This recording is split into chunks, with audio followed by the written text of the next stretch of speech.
देखा बेटा किसी ने? स्टैटिस्टिकल डेटा एंड सैंपलिंग लिखा है कि स्टैटिस्टिकल डेटा एंड सैंपलिंग लिखा है? तो उसका टाइटल में तो नहीं लिखा बेटा,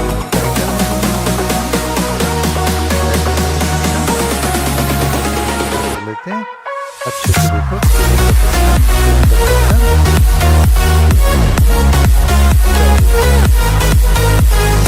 स्टार्ट, बोलो बेटा, बोलो भाई।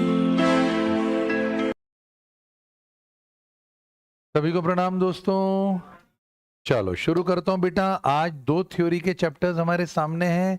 पहले चैप्टर का नाम है स्टैटिस्टिकल डिस्क्रिप्शन ऑफ डेटा और दूसरा है सैम्पलिंग। दोनों थ्योरी के चैप्टर हैं, बढ़िया आपके कंसेप्ट क्लियर होंगे और उसके साथ में बेटा हम आईएमपी क्वेश्चन भी आपके सामने रखेंगे। तो चलो दादा शुरू करते हैं। यूट्यूब वाले बच्चों एक बार बता दो कौन कौन आ गए हो बेटा, और हम स्टार्ट करें। थोड़ा सा वॉल्यूम मेरा, चलो करो बेटा शुरू में, थोड़ा और बढ़ाइए। स्टैटिस्टिकल डिस्क्रिप्शन ऑफ डेटा, ये टॉपिक हम शुरू कर रहे हैं भाई। आ जाओ, जो जो जरूरत पड़े वो लिखते चले जाना बेटा। आईएमपी क्वेश्चन बताते चले जाऊंगा और आखिरी में 5 आईएमपी दूंगा आपको स्टैटिस्टिकल डेटा के, 5 दूंगा मैं आपको सैंपलिंग के। ऐसा करके 10 आईएमपी आपके सामने आ जाएंगे। थ्योरी के दोनों आसान से चैप्टर फिर हम सेट करेंगे। आज ये सारा समाप्त करने के बाद कल जाएंगे बेटा एलआर पे। एलआर के 4 टॉपिक्स कल से शुरू हो जाएंगे, Wednesday Thursday Friday Saturday. Number series, direction test, sitting arrangement और ब्लड रिलेशन। सैटरडे को ये सब समाप्त करेंगे। मंडे से आपका मैराथन रिविजन शुरू हो रहे हैं, जिनके अंतर्गत हम जाकर जितना जितना पढ़ा हुआ है वो सब कुछ रिवाइज करेंगे। 7 दिन के मैराथन रिवीजन शुरू हो जाएंगे बेटा, और फिर उसके बाद में हमारे मॉक टेस्ट स्टार्ट हो जाएंगे। करें बच्चा शुरू। आइए, स्टैटिस्टिकल डिस्क्रिप्शन ऑफ डेटा नाम का चैप्टर बोलता है सबसे पहले डेटा क्या है। डेटा वो है बेटा जो कंपैरिजन करे, एनालिसिस करे और कंक्लूजन करे। कंपैरिजन, एनालिसिस और कंक्लूजन देने वाली चीज का नाम है data. Comparison, analysis, conclusion, word याद रहेगा बच्चों। डेटा का स्टैटिस्टिक्स का ओरिजिन इंग्लिश के 4 वर्ड से हुआ है। एक्चुअली इंग्लिश बोलना गलत होगा, वो लैटिन इंग्लिश थी। तो लैटिन वर्ड एक होता था स्टेटस। स्टेटस का मतलब होता था, अपन व्हाट्सएप का भी स्टेटस बनाते हैं बेटा, तो स्टेटस मतलब हो गया भाई हम किस लेवल पर हैं। तो Latin word status, Italian word statista. बिल्कुल यस बेटा, मैराथन चलेगा, मोस्ट प्रोबेबली यूट्यूब पर ही चलेगा, हम बिल्कुल अपडेट्स देंगे बेटा आपको। Italian word statista, German word statistic और फ्रेंच वर्ड स्टैटिस्टिक। वर्ड याद रहेंगे बेटा। लैटिन वर्ड कौन सा है बच्चों? स्टेटस। इटालियन वर्ड कौन सा बच्चों? स्टैटिस्टा। जर्मन वर्ड स्टैटिस्टिक और फ्रेंच वर्ड स्टैटिस्टिक। फ्रेंच में क्यू आता है, बस ये स्पेलिंग को याद रखना, ये आईएमपी क्वेश्चन है। अच्छा बच्चों, स्टैटिस्टिक्स एक एग्रीगेट साइंस होता है। एग्रीगेट मतलब अकेले में नहीं बोल सकते ये कैलकुलेटर 450 रुपए का, नहीं भाई, ये कैलकुलेटर 450 रुपए का है, ये मोबाइल 50,000 रुपए का है, इसको स्टैटिस्टिक्स बोल सकते हो आप। क्योंकि स्टैटिस्टिक्स क्या करता है? कंपेरिजन करता है, एनालिसिस करता है और फिर कंक्लूजन पे जाता है। ठीक है भाई। डेटा के 2 तरीके बेटा, पहला प्राइमरी डेटा, दूसरा सेकेंडरी डेटा। प्राइमरी डेटा बेटा वो डेटा होता है जो सबसे पहले इकट्ठा किया जाता है, जो सर्वेज होते हैं वो प्राइमरी डेटा कलेक्ट करते हैं। सेकेंडरी डेटा वो होता है बच्चों जो डेटा प्रिंट हो गया, छप गया, कहीं और यूज हो रहा है, उसको क्या बोलते हैं? Secondary data. एग्जामिनर को बहुत पसंद है इस पर प्रैक्टिकल क्वेश्चन पूछना। इंटरनेट पे जो इंफॉर्मेशन है वो प्राइमरी है कि सेकेंडरी है? बोलो। सेकेंडरी। सर्वे किया गया वो प्राइमरी है कि सेकेंडरी? प्राइमरी, क्योंकि सर्वे करते समय डेटा पहली बार कलेक्ट किया जा रहा है। सेकेंडरी तब होता है जब वो छप जाता है। पढ़े बेटा। उसके बाद कलेक्शन ऑफ प्राइमरी डेटा, अपन सारे कंसेप्ट कर लेंगे, मतलब कुछ नहीं छोड़ेंगे क्योंकि चैप्टर छोटे छोटे हैं बेटा, सभी पढ़ लो, आईएमपी लिखा हुआ ही रहा है। कलेक्शन ऑफ प्राइमरी डेटा, आप इंटरव्यू लेकर डेटा कलेक्ट कर लो, आप क्वेश्चनियर मेल करवा लो कि भाई साहब हम आपको क्वेश्चनियर भेजेंगे, आप इसका जवाब दे देना। तीसरा, आप ऑब्जर्वेशन करो, ऐसे वेले सामान बैठे रहो मॉल के आगे और देखते रहो कितने लोग आ रहे कितने लोग जा रहे, तो ये ऑब्जर्वेशन हो गया। और चौथा, क्वेश्चनियर्स बाय इन्यूमरेटर्स। इन्यूमरेटर्स का मतलब होता है बेटा जज। जज लोग क्वेश्चनियर बनाएंगे और उन क्वेश्चनियर्स को हम भरेंगे, तो इन्यूमरेटर्स, जज द्वारा क्वेश्चनियर्स। ठीक है साहब। डेटा के काइंड्स कौन से होते हैं, डेटा का प्रकार कौन सा होता है? तो भाई डेटा के काइंड्स के अंदर 4 प्रकार के डेटा याद रखिएगा बेटा। Codeword GT is equal to Q square. G से ज्योग्राफिकल डेटा, जो एरिया पर बेस्ड हो, कि हिमालय पर बर्फ गिरी है और इसलिए मैदानी इलाकों में ठंड बढ़ गई, ज्योग्राफिकल डेटा। टी से टेम्पोरल डेटा, कि 5 साल पहले ये घटना हुई थी, टेम्पोरल डेटा। क्यू से क्वालिटेटिव डेटा, हमारे क्लास के अंदर सारे जो बच्चे हैं वो पढ़ने वाले हैं, क्वालिटेटिव। क्वांटिटेटिव डेटा, हमारी क्लास में 50 बच्चे हैं, ऐसा करके क्वालिटेटिव, क्वांटिटेटिव, टेम्पोरल और ज्योग्राफिक। चारों के वर्ड्स ध्यान से सुनो। जो ज्योग्राफिकल डेटा होता है बेटा, उसको एक और नाम दिया गया है जिसका नाम है स्पेशियल डेटा। क्या नाम है बच्चा? Special, SPATIAL, special data. दूसरा जी हो गया टी से। टी से क्या अपन ने बोला? टेम्पोरल। तो टेम्पोरल का एक और वर्ड है, टेम्पोरल का वर्ड है क्रोनोलॉजिकल। टेम्पोरल का एक और वर्ड कौन सा है? क्रोनोलॉजिकल। क्यू से क्या है बेटा? क्वालिटेटिव। क्वालिटेटिव डेटा का एक और नाम है ऑर्डिनल डेटा। क्या नाम है बच्चा? Ordinal data. और एक और नाम है क्वांटिटेटिव का, जिसका नाम है कार्डिनल डेटा। क्या नाम है बच्चा? कार्डिनल डेटा का ना अभी अनाउंस होगा बेटा वो चीज, है ना। और गाड़ी आगे बढ़ा दूं। प्रेजेंटेशन ऑफ डेटा, डेटा को प्रेजेंट कैसे करते हैं? भाई डेटा को प्रेजेंट करने के 3 तरीके। शब्दों में आप उसे प्रेजेंट करो तो उसे बोलते हैं टेक्सचुअल डेटा, टेक्स्ट में आ रहा है बेटा, जो आजकल कोई मायने नहीं रखता, किसी को टेक्स्ट डेटा देख के मजा नहीं आता बेटा। दूसरा जो डेटा है उसका नाम है बाबू टैब्यूलर डेटा, जो रोज और कॉलम्स बनाकर आता है। तीसरा जो है वो डायग्रामेटिक, और सबसे इंपॉर्टेंट, डायग्रामेटिक में कितने प्रकार के डायग्राम बच्चों? 4 प्रकार के। 3 स्पेसिफिकली, लाइन डायग्राम, बार डायग्राम और पाई चार्ट। भर भर के क्वेश्चन आते हैं बाबू, ध्यान देना। लाइन डायग्राम जो है उसको हिस्टोरीग्राम भी बोलते हैं। क्या बोलते हैं बेटा? हिस्टोरीग्राम। हिस्टोरीग्राम नाम का जो लाइन डायग्राम बनता है उसके अंदर आप 2 डायमेंशन बनाते हो, क्योंकि एक एक एक्सिस होता है और एक वाई एक्सिस होता है। परंतु जो बार डायग्राम बनता है बच्चों, ध्यान देना, ये 2 डायमेंशनल डायग्राम है। ये 2 डायमेंशनल डायग्राम इसलिए है क्योंकि बच्चों को लगता है कि एक्स और वाई एक्सिस बन रही, ये सबसे बड़ी गलती है। ये 2 डायमेंशनल डायग्राम नहीं है। बार डायग्राम पे लिख रहा हूं, ये 2 डायमेंशनल डायग्राम नहीं है, 2D नहीं है, ये 1 डायमेंशनल है। क्यों 1 डायमेंशनल है? क्योंकि बेटा देख, एक्स एक्सिस पर जो बार बनता है उसकी चौड़ाई मायने नहीं रखती, वो विड्थ कम भी हो तो भी चलता है। 2000 का बार इतना है तो इसका मतलब ये थोड़ी कि 2001 का बार उससे चौड़ा है या 2002 का बार उससे चौड़ा है। तो ऐसी सिचुएशन में वो विड्थ मायने नहीं रखती, इसलिए बार डायग्राम 1 डायमेंशनल होता है। भूलना नहीं, एग्जाम में आता है क्वेश्चन, ठीक है बच्चा। अच्छा, फिर पाई चार्ट तो बहुत इंपॉर्टेंट। पाई चार्ट सर्कल, पाई का मतलब होता है गोला। अपन बोलते हैं ना यू आर माई स्वीटी पाई, तो स्वीटी पाई मतलब गोला बना हुआ है, तो ऐसे में पाई चार्ट, ठीक है। और पाई चार्ट में आपको एंगल निकालना है तो ए ऊपर आएगा, नीचे A plus B plus C plus D into 360 degree. बोलो मंजूर है? 4 तरह के कौन से आईएमपी नोट लिखे हुए थे इस पे बेटा, जो मैं रिपीट करता हूँ बच्चों, ध्यान से देखना। 4। यस, प्रणाम बेटा Ayush, lucky, Harry, Kanha, Bablu brother, आओ। अब 4 आईएमपी चीजें। पहला, भाई ये जो पाई चार्ट होता है, ये पाई चार्ट नॉन डायमेंशनल होता है। क्या होता है बेटा? नॉन डायमेंशनल, इसमें डायमेंशंस नहीं आते हैं, ठीक है, एक्स और वाई नहीं होता है। दूसरा, पाई चार्ट जो होगा ये हाउस होल्ड एक्सपेंसेस बताने के काम आता है, घरेलू खर्च। तीसरा, पाई चार्ट इकोनॉमिक डेवलपमेंट को दिखाता है। और चौथा, कि पाई चार्ट को पिक्टोग्राम भी बोलते हैं, पिक्टोग्राफ भी बोलते हैं, आइडियोग्राफ भी बोलते हैं, ये सब उसके अलग अलग नाम है। Pictogram, pictograph, ideograph and so on. चले बच्चा, बढ़िया, इजी चैप्टर, एकदम मक्खन चैप्टर है बेटा। अब फ्रीक्वेंसी डिस्ट्रीब्यूशन देखो भाई, कितने तरह के फ्रीक्वेंसी डिस्ट्रीब्यूशन होते हैं? 2 तरह के फ्रीक्वेंसी डिस्ट्रीब्यूशन होते हैं, एक का नाम है डिस्क्रीट, एक का नाम है कंटिन्यूअस। अब एक्स और एफ, ये जब बनेगा डिस्ट्रीब्यूशन तो इसको बोलेंगे डिस्क्रीट, और क्लास और एफ बनेगा तो उससे बोलेंगे कंटिन्यूअस। अब बेटा ध्यान से देखना, कंटिन्यूअस में 2 प्रकार। पहला, गोला मार रहा हूं बच्चों, ध्यान दीजिएगा, इंक्लूसिव, और दूसरा एक्सक्लूसिव। इंक्लूसिव में लोअर क्लास लिमिट और अपर क्लास लिमिट आती, और एक्सक्लूसिव में लोअर क्लास बाउंड्री और अपर क्लास बाउंड्री आती। लिमिट बेटा इंक्लूसिव इसलिए बोलते हैं जिसमें पहला सर्कल मारा है उसमें 0 से 4, 5 से 9, 10 से 14, तो ऐसी सिचुएशन में वो दोनों लिमिट इंक्लूड होती है। परंतु एक्सक्लूसिव के अंदर आप ध्यान से देखना, अपर लिमिट जिसको मैं हाईलाइट कर रहा हूँ, साढ़े, ये देखो 4.5, 4.5 आया तो वो इस वाली क्लास में ना आके नीचे आएगा, 9.5 आया तो वो उस वाली क्लास में ना आकर नीचे आएगा, तो इसको क्या बोलते हैं हम, exclusive. Upper class boundaries excluded होती हैं। बोलो आया, ये इंपॉर्टेंट है बेटा।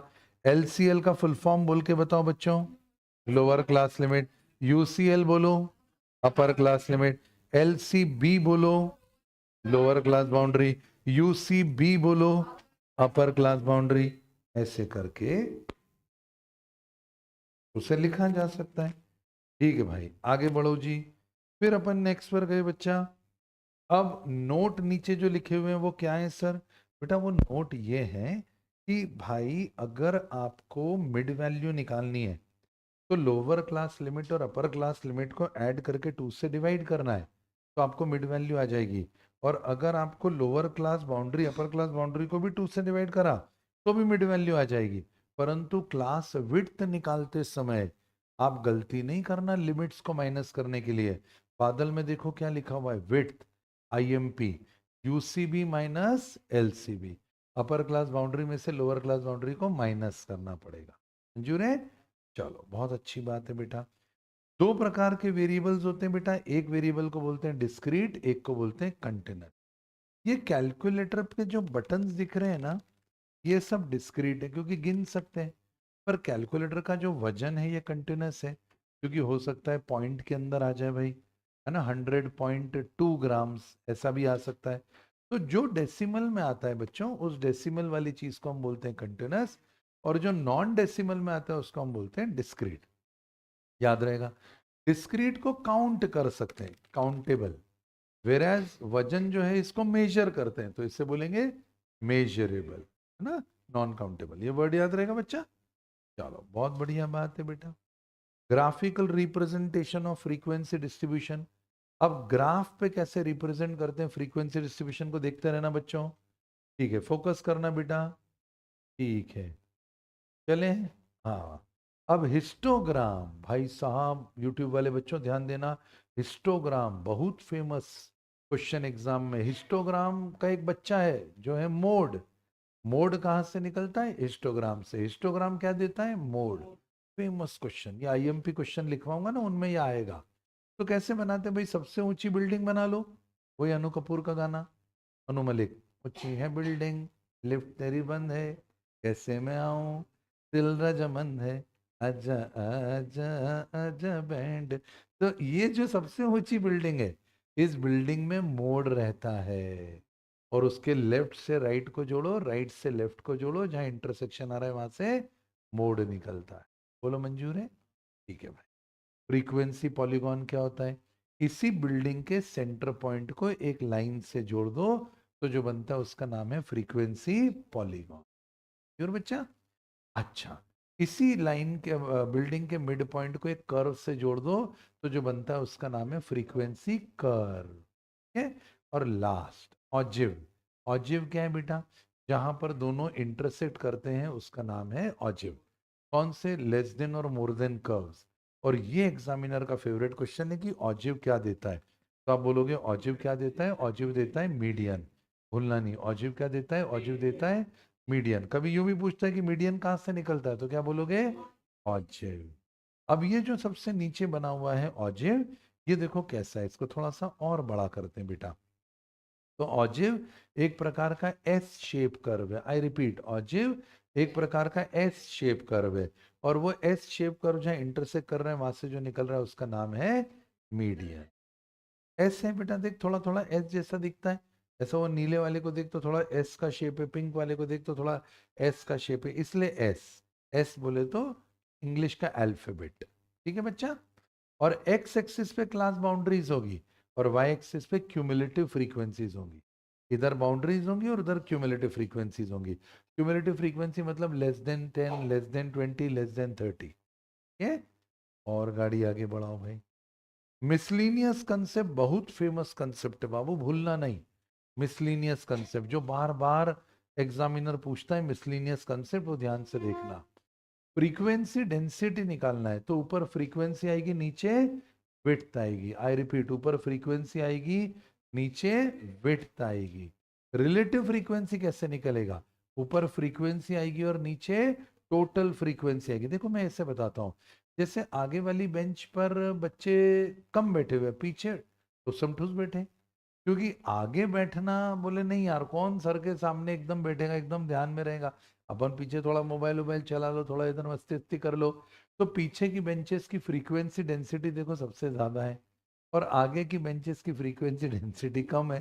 फ्रीक्वेंसी डेंसिटी मतलब उस बेंच पर कितने लोग आ रहे हैं। तो फ्रीक्वेंसी डेंसिटी का फॉर्मूला देखो, ऊपर फ्रीक्वेंसी नीचे विड्थ, ठीक है। रिलेटिव फ्रीक्वेंसी ऊपर फ्रीक्वेंसी नीचे टोटल फ्रीक्वेंसी, तो टोटल के मुकाबले उस क्लास में फ्रीक्वेंसी कितनी है? ये तीनों आईएमपी है भाई। और फिर नंबर ऑफ क्लास निकालना है तो मैक्सिमम में से मिनिमम को माइनस करो और नीचे विड्थ से डिवाइड करो। विड्थ याद रखना बच्चों, यूसीबी माइनस एलसीबी। बोलो मंजूर है? कभी ऐसा लगे कि दोस्तों नोट्स बनाने हैं, है ना, यूट्यूब वाले बच्चों, तो मेरे लेक्चर को रिवाइंड करके पॉज कर दिया और पॉज करके नोट्स बना लिए, अगर छूटा हुआ है तो बेटा, है ना। अदरवाइज मैं एक्सपेक्ट कर रहा हूँ कि बच्चों ने सब चैप्टर पढ़ा हुआ है। अभी कल ही मैं विनय सर से भी बात कर रहा था, बोले सर कितना ये दुसाध्य काम था जो आपने हमको सौंपा, कि भाई पूरा वन शॉट में एक एक चैप्टर कंप्लीट कराते जाओ, तो कितना मुश्किल होता है। मैंने कहा हाँ सर, ये बड़ा चैलेंजिंग टास्क था जो आप सब लोगों ने बहुत अच्छे से करा है। और कई बार मैं ये भी मानता हूँ बेटा कि एक चैप्टर को 2 घंटे के अंदर कवर कर पाना is not an easy task. तो कई बार टीचर को थोड़ा कहीं पर स्पीड बढ़ानी पड़ती है, और जो इम्पोर्टेंट है वहाँ पर स्पीड स्लो करनी पड़ती है, तब जाके बैलेंसिंग होता है। अदरवाइज ये पूरा कोर्स जो है, ये कोर्स 5 महीने का है बेटा, रेगुलर बैच का। उसको फास्ट ट्रैक बैच के अंदर लेकर आते हैं तो कोर्स 2 महीने का होता है, और उसको वन शॉट में लेकर आ गए तो 25 दिन का कोर्स। तो मतलब थोड़ा सा उसको स्क्वीज करना पड़ता है। पर टीचर्स के एक्सपीरियंसेस है, वो बताते चले जाएंगे, तो आप उनके मुताबिक चलते जाए। हाँ, और अभी रिवीजन और होना बाकी बच्चों। चलो भाई अब एक्स्ट्रा शॉर्ट्स पे कुछ अलग अलग चीजें हमने मॉड्यूल के अंदर और गहरी उतरी। स्टैटिस्टिक्स सिंगुलर है कि प्लूरल है? तो हमने कहा भाई स्टैटिस्टिक्स सिंगुलर भी है प्लूरल भी है। अगर आप कोई मेथड यूज करोगे तो एक क्वेश्चन में तो बेटा एक ही मेथड यूज होगी, तो होगा सिंगुलर। पर अगर आप कंपैरिजन करोगे डेटा का तो वो हो जाएगा प्लूरल। बोलो आया? दूसरा, स्टैटिस्टिक्स के लिमिटेशन है, हाँ क्यों नहीं है? स्टैटिस्टिक्स एवरेज पर बेस्ड होता है और एवरेज होता ही नहीं है। भाई ये कैलकुलेटर और उसके साथ में वो पानी की बोतल, इनका एवरेज निकाला तो इनका एवरेज आया फॉर एग्जांपल, पानी की बोतल 1,000 रुपए की, कोई अगर थर्मोस्टेट टाइप ऑफ बोतल, और ये कैलकुलेटर 400 रुपए का। तो 1,400 का आधा 700, तो 700 रुपए में क्या ये पानी की बोतल आएगी? नहीं, ये तो 1,000 में आएगी। 700 रुपए में कैलकुलेटर नहीं आएगा? नहीं, ये तो 400 में ही आएगा। तो स्टैटिस्टिक्स बेस्ड है एवरेज पर, जो एक्चुअली में एग्जिस्ट ही नहीं करता है। तो कोई परफेक्ट साइंस तो है नहीं बेटा। ठीक है, फिर स्टैटिस्टिक्स के लिमिटेशन है, इसके लिए स्टैटिस्टिशियन चाहिए, फिर टूल्स चाहिए, टेक्निक्स चाहिए, टाइम कंज्यूमिंग है, इन्वॉल्व करता है बहुत सारे कैलकुलेशंस लेकर, तो इसकी कुछ सीमाएं भी हैं। और ये question 4 part of the table, ये उनको काफी पसंद है। किसी भी टेबल में कौन से 4 पार्ट होते हैं? तो भाई पहला होता है सबसे ऊपर बॉक्स सेट, जिसको टाइटल बोलते हैं बच्चा। बॉक्स सेट जो होता है ना, यही क्या है दोस्तों? ये टाइटल है। और क्या होता है जी? कॉलम्स होते हैं। और क्या होता है जी? रोज होती है। और बीच में टेबल की क्या होती है? बॉडी होती है ना। 4 चीज। और ये जो नीचे मॉड्यूल में देके रखा हुआ है, upper class boundary is equal to upper class limit plus d/2, डरना नहीं, समझाता हूँ। ये देख, अपन ने अभी ये बनाई ना, अपर क्लास बाउंड्री निकाली, तो अपन ने क्या करा? अपर क्लास लिमिट लिया 4 प्लस डी, ये जो 1 था ये क्या था? डी, तो इसका आधा करके जोड़ दिया। और लोअर क्लास बाउंड्री निकालने तो क्या करेंगे? Lower class limit minus d/2, और उसमें से d/2, डी को अपन आधा करके माइनस कर। बोलो आ रहा है जी? का बच्चों ये आ गया, तो ये बन गया जी। और आगे बढ़ो। फिर इसके बाद में ऑजिव्स गिव, ऑजिव क्या देता है? ऑजिव भाई फर्स्ट क्वार्टाइल, सेकंड क्वार्टाइल और थर्ड क्वार्टाइल तीनों देता है। और उस सर कैसी बात कर रहा हूँ, मैंने तो ऑजिव में केवल देखा है कि जहाँ कर्व इंटरसेक्ट होता है वहाँ मीडियन आता है। तो बेटा वहाँ मीडियन आता है, परंतु इस कर्व पे और भी प्राणी रहते हैं। जैसे ये वाला जो अंदाजा दे रहा हूँ, ये Q1 है, और ये जो यहाँ निकला ये Q3 है, और ये जो इंटरसेक्ट हो रहा है, ये जो डॉट लगा है यहाँ पर मीडियन है। तो वो रहते हैं इसी पर है। जैसे एक डाल पे बहुत सारी चिड़ियाएं बैठी रहती है, वैसे ये जो ऑजिव की डाल है यहाँ पर Q1 भी रहता है बेटा, यहाँ पर Q3 भी रहता है, पर जहाँ ये इंटरसेक्ट करते हैं उसको Q2 या मीडियन बोला है। तो कभी एग्जाम के अंदर क्वेश्चन आ जाए कि भाई ऑजिव गिव्स, और उसमें लिखा है Q1, फिर लिखा है Q2, फिर लिखा है Q3, फिर लिखा है ऑल द अबव, तो तुम बोलोगे ऑल द। कभी वो ये पूछे कि दोनों के इंटरसेक्शन पे क्या होता है, हाँ फिर तुम Q2 बोलो, कोई प्रॉब्लम वाली बात। बोलो, क्या यहाँ तक जनता मेरे साथ है बेटा? हाँ, Q2 या मीडियन, जहाँ इंटरसेक्ट हो रहा है वो Q2 या मीडियन, पर उसकी डाल पे तो सब रहते हैं बेटा, Q1 भी रहता है, Q3 भी रहता है, Q2 भी रहता है। ठीक है, चले बच्चा लोग, आ रहा है? हाँ, पेपर की डेट्स में चेंज है ऐसा पता लगा है? नहीं नहीं, नोटिफिकेशन आ गया क्या? ओ, क्या हो गया? अरे वाह, गजब, बहुत अच्छे यार। मकर संक्रांति के कारण? अरे अपना इंस्टीट्यूट ऐसे संडे को भी टेस्ट लेता है वो तो। पर हाँ, अच्छा अच्छा, तो क्या क्या डेट्स हैं ये बोल के बताओ। 12, फिर उसके बाद 16। अच्छा, पहला पेपर अकाउंट, फिर 13, 14, 15। ओ, तो यार मैं तो बोल रहा हूँ तुम्हारी राइटिंग प्रैक्टिस करवाता हूँ इन 3 दिनों में। यहीं पर ही, घर घर पे तो क्या ही तुम पढ़ोगे, 3 दिन पगला जाओगे, रीडिंग रीडिंग लगाते रहोगे। सुबह से शाम तक के लिए तुम्हारे लिए यहाँ पर बूट कैंप लगा देता हूँ। बूट कैंप मतलब सुबह से लेकर शाम तक के बच्चा यहाँ बैठेगा, और टीचर्स तुम्हारे आसपास रहेंगे और राइटिंग प्रैक्टिस करवाएंगे। दम दम दम दम दम दम, है ना? तो अच्छी प्रैक्टिस अपनी हो जाएगी। कुछ जमाते इन 3 दिन को यूज करने का। तो ये हो गया भाई अपना 12, फिर उसके बाद 16, फिर 18। हाँ ठीक है, पिछली बार क्यूए में 2 दिन की छुट्टी थी, तो इस बार क्यूए लॉ में थोड़ा सा तांडव हुआ है ना यार, इसलिए इंस्टीट्यूट ने शायद इसलिए करा होगा। संक्रांति नहीं, सब तो ठीक है, बोलने की बात होती है, अंदर के पीछे का रीजन है कि भाई नहीं पढ़ा है तो अच्छे से पढ़ लेना, मैं इस बार भी धमाका कर सकता हूँ। तो ऐसा नहीं करेगा कि धमाका कर सकता हूँ। हम तो तैयार है ना 35 नंबर के पेपर के लिए। तो अपने को जो 35 क्वेश्चन के लिए, तो 35 नंबर नहीं, 35 क्वेश्चन के लिए। तो इस बार 35 क्वेश्चन का पेपर बनाएंगे अपन। एक पेपर ऐसा बनाएंगे मॉक टेस्ट के अंदर जिसमें 35-40 क्वेश्चन आ जाए, तो बच्चे को छोटा करके बड़ा करना आ जाए। एक पेपर ऐसा बनाएंगे जिसके अंदर हाँ 7 ही आ जाए। ऐसा कुछ करते, रेंज देते, ताकि बच्चे को छोटा करके बड़ा करना भी आए, बड़ा करके छोटा करना भी आए। चलो बाबू, आगे बढ़ जाए जी। हाँ जी, बिल्कुल बिल्कुल सही है नेहा जी आपका कहना। हमारे संवाददाताओं ने भी बात की पुष्टि करी है कि ऐसा हुआ है। चलो दोस्तों, ये तुमको याद आ रहा है, ये त्रिवेणी तुमको पता है। सेंट्रल टेंडेंसी 6 से 7 क्वेश्चन आते हैं, एमओडी 6 से 7 क्वेश्चन आते हैं, और स्टैटिस्टिकल डेटा 6 से 7 क्वेश्चन आते हैं। 18 से 21 नंबर के क्वेश्चन, 50% पेपर यहीं से आता है। चले बाबू, स्क्रीन हटाते जी, आगे बढ़ते जाओ। अब ध्यान से देखना बाबा, नेक्स्ट की तरफ चलते हैं दोस्तों। आइए, अब बढ़ेंगे जी। क्वेश्चन शुरू करें सर? यस बेटा, क्वेश्चन शुरू करें। हाँ, पहला क्वेश्चन, बस ये थ्योरी थ्योरी है, ये हो जाने, ये हमने सब देख लिया। अब आते हैं अपन 5 आईएमपी क्वेश्चन। सबसे पहले 5 का तड़का मारता हूं बेटा, ध्यान से देखिएगा, जो एग्जाम की दृष्टि से आते हैं। पहला IMP question, mode of the distribution can be obtained from histogram. चलो 5 आईएमपी क्वेश्चन, पहले कॉपी में आओ, लिखो 5 आईएमपी क्वेश्चन, लिख ही डालो साला क्या है। 5 सैम्पलिंग के बता दूंगा, 5 इसके बता दूंगा। 5 IMP question, mode of the distribution can be obtained from histogram. Mode कहां से निकलेगा भाई? हिस्टोग्राम। चलो ठीक है साहब, ये हो गया। दूसरा, median of the distribution can be obtained from. अब मीडियन भाई कहां से निकाला जाएगा? तो median of the distribution can be obtained from object. अब उसने लेस देन बोला है बेटा तो भी चलेगा, नन तो बोल नहीं सकता यार, ये भी चलेगा, लेस देन में भी चलेगा, है ना? ठीक है भाई।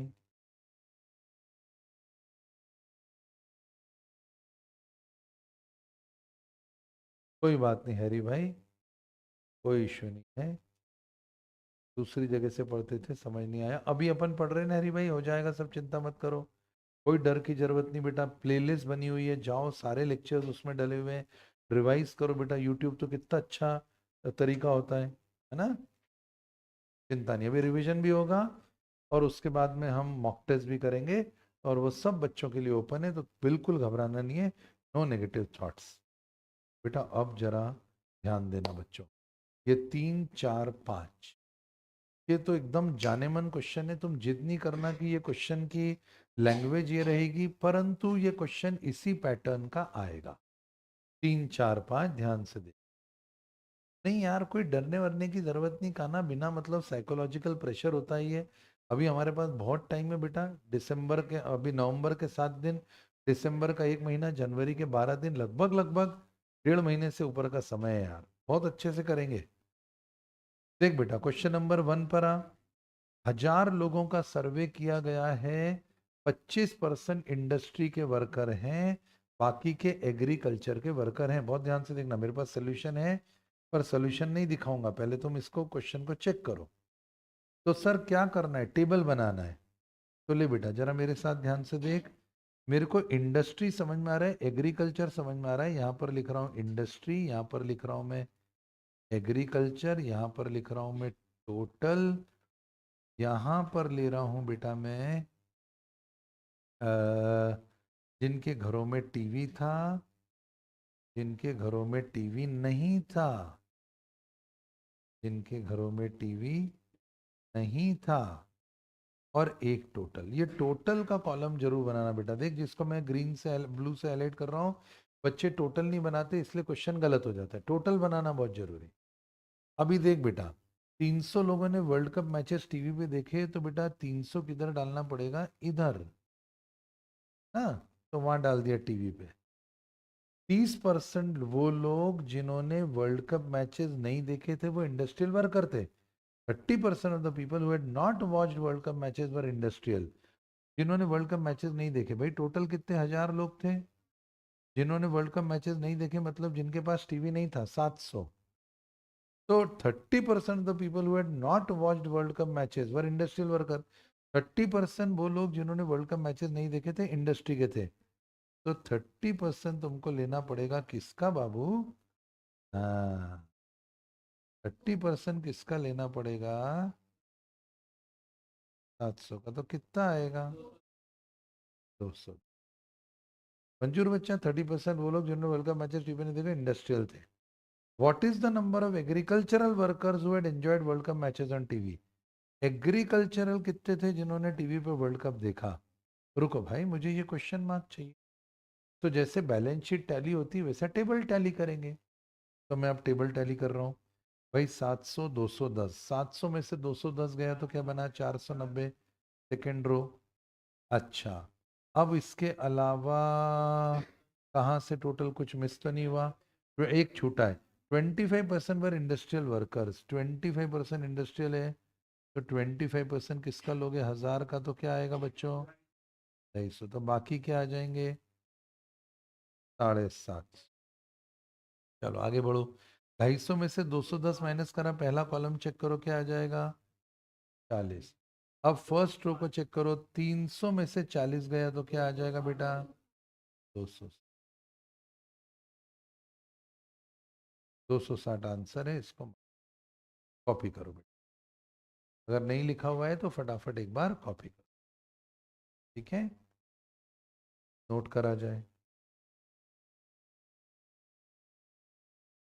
डर तब लगता है यार कान्हा, जब अपन भविष्य का सोचते हैं।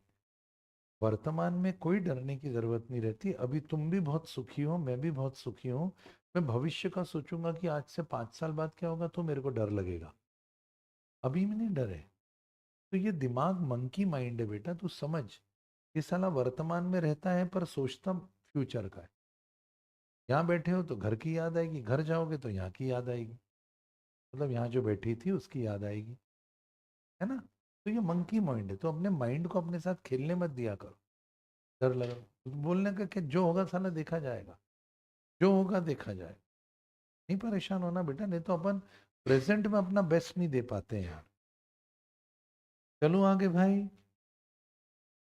टोमेटो वेरी गुड आफ्टरनून बेटा, बढ़िया है सब, अच्छा बेटा। तरबूजा आएगा बेटा। चले भाई आगे, स्क्रीन हटाओ, हटाओ स्क्रीन। अब क्वेश्चन नंबर 3 को देखो, लिख लिया सब बच्चों ने। अब क्वेश्चन नंबर 3 को देखो, हटाओ।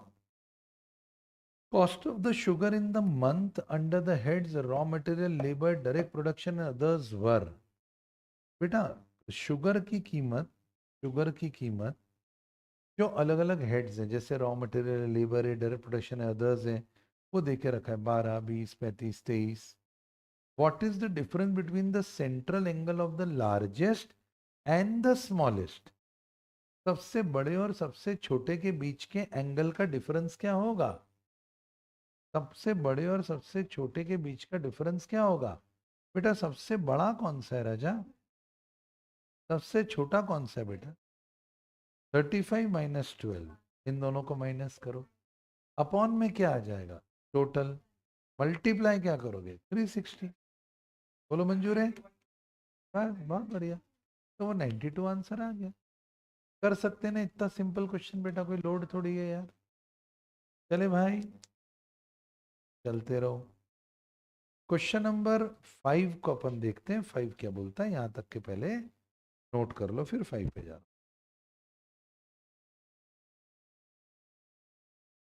क्वेश्चन नंबर 4 को देखो जो कि 5th IMP है। The number of accidents for the 7 days in the locality are given below. बेटा किसी लोकेलिटी में दुर्घटनाएं हुई हैं, the number of accident for the 7 days in the locality are given below. Locality में दुर्घटनाएं हुई हैं। अब ये दुर्घटनाएं हुई हैं, आपको बोला जा रहा है विच of the number of cases when 3 और लेस एक्सीडेंट अकर। कितने केसेस ऐसे थे जब 3 या 3 से कम दुर्घटनाएं हुई। आप चेक करो कितने केसेस ऐसे हैं जब 3 या 3 से कम दुर्घटनाएं हुई। बेटा 3 दुर्घटनाओं तक की तो बात यहां समझ में आ रही है ना। 3 से कम अपने को करनी है, तो 3 से कम किधर होंगी, पीछे की तरफ। 3 या 3 से कम दुर्घटनाएं, है ना, तो 3 या 3 से कम पीछे की तरफ ये आई। तो कितना सिंपल क्वेश्चन है बेटा कि अपने को इन सबको ऐड करना है, इनको ऐड कर दो। ये जो अपन ने बोलो 15 प्लस 19 प्लस 22 प्लस 31, तो सिंपल। हाँ बेटा बिल्कुल, मैं मैराथन में फिर से पूरा रिवीजन करवाऊंगा, पर मैराथन जो रिवीजन्स चलेंगे ना सुबह से लेकर शाम तक चलेंगे, वो इससे भी स्क्वीज्ड होंगे। मतलब रेगुलर बैच को छोटा करो, क्रैश बैच, क्रैश बैच को छोटा करो, fast track batch, fast track batch को छोटा करो, one shot batch, one shot को और छोटा करो, मैराथन रिवीजन। हाँ तो तुमने वो सब देखा हुआ है, तो चिंता नहीं करना, और करेंगे बेटा पूरा रिवीजन हम करेंगे आप। चलो तो 15, 19, 22, 31 सबको जोड़ दो जी, 3 या 3 से कम एक से आ गए, कर पाएंगे। और अब ये वाला क्वेश्चन, ये तो बाबा बहुत इंपॉर्टेंट। सर क्या है ये जो बहुत इंपॉर्टेंट, ये देख बेटा, ये बहुत important. The following data relate to the marks of the group of student. अच्छे से समझ, आपको बोला जा रहा है मार्क्स दिए below 10, below 20, below 30, below 40, below 50। ठीक है साहब, below 10, below 20, below 30, below 40, below 50। आपको बोला जा रहा है भाई how many student got marks more than 30। 30 से ज्यादा नंबर वाले कितने लोग, 30 से ज्यादा। तो 1 मिनट शांति से देखो, इस पे मैं रुकूंगा 10 मिनट। हाँ ये बहुत काम का क्वेश्चन है। 30 से ज्यादा वाले, बेटा 30 से ज्यादा वाले देखना है, तो पहले देखो 30 से कम वाले कितने, ये देखो 65। क्या आप सहमत हो। 30 से कम वाले 65 है और टोटल कितने बेटा 100। तो अगर 30 से ज्यादा वाले चाहिए तो अपन ने एक पढ़ा तो था बेटा कंसेप्ट, चाहिए इज इक्वल टू कुल माइनस क्या करते थे बेटा, वेरी गुड, चाहिए इज इक्वल टू कुल माइनस नहीं चाहिए। टोटल कितना है भाई, ध्यान से देखो टोटल कितना है 100। और क्या नहीं चाहिए, हमको बिलो 30 नहीं चाहिए, क्योंकि तुमको क्या चाहिए, तुमको चाहिए अबव 30। तो तुमको क्या माइनस करना पड़ेगा, बिलो 30। तो कुल कितने थे, कुल तो थे हमारे पास में 100, तो वो जो है उनमें से माइनस करो, 100 है। बिलो 30 में कितने 65, तो अबव 30 में कितने हो 35। That's all. तो the correct answer would be 35। क्या ये समझ में आया। तो परम्यूटेशन कॉम्बिनेशन में जो कंसेप्ट पढ़ा है वो भी अपने को यहाँ काम आ गया बेटा, आप खुद चेक करें। परम्यूटेशन कॉम्बिनेशन का कंसेप्ट हमको यहाँ काम आ गया, तो एक बार लिख लो भाई। डाउट लगे तो पूछो बेटा। आया बच्चों, कोई डाउट मन में हो तो बोलना बेटा। बढ़िया बात है सर, नोट करा जाए। अब सर आपने दूसरी चीज और क्या इसके अंदर बोली है वो मैं समझाता हूं, पहले आप ये नोट कर लो क्वेश्चन नंबर 6, और उसके बाद हम आगे बढ़ करें जी। बोलो सर। अब बोल रहे हैं 20 से 30 की फ्रीक्वेंसी निकालो। अब बेटा मैंने क्वेश्चन को चेंज कर दिया क्योंकि मुझे यहाँ से एक और क्वेश्चन कराना है। 20 से 30 की फ्रीक्वेंसी निकालो, 20 से 30 की फ्रीक्वेंसी निकालो।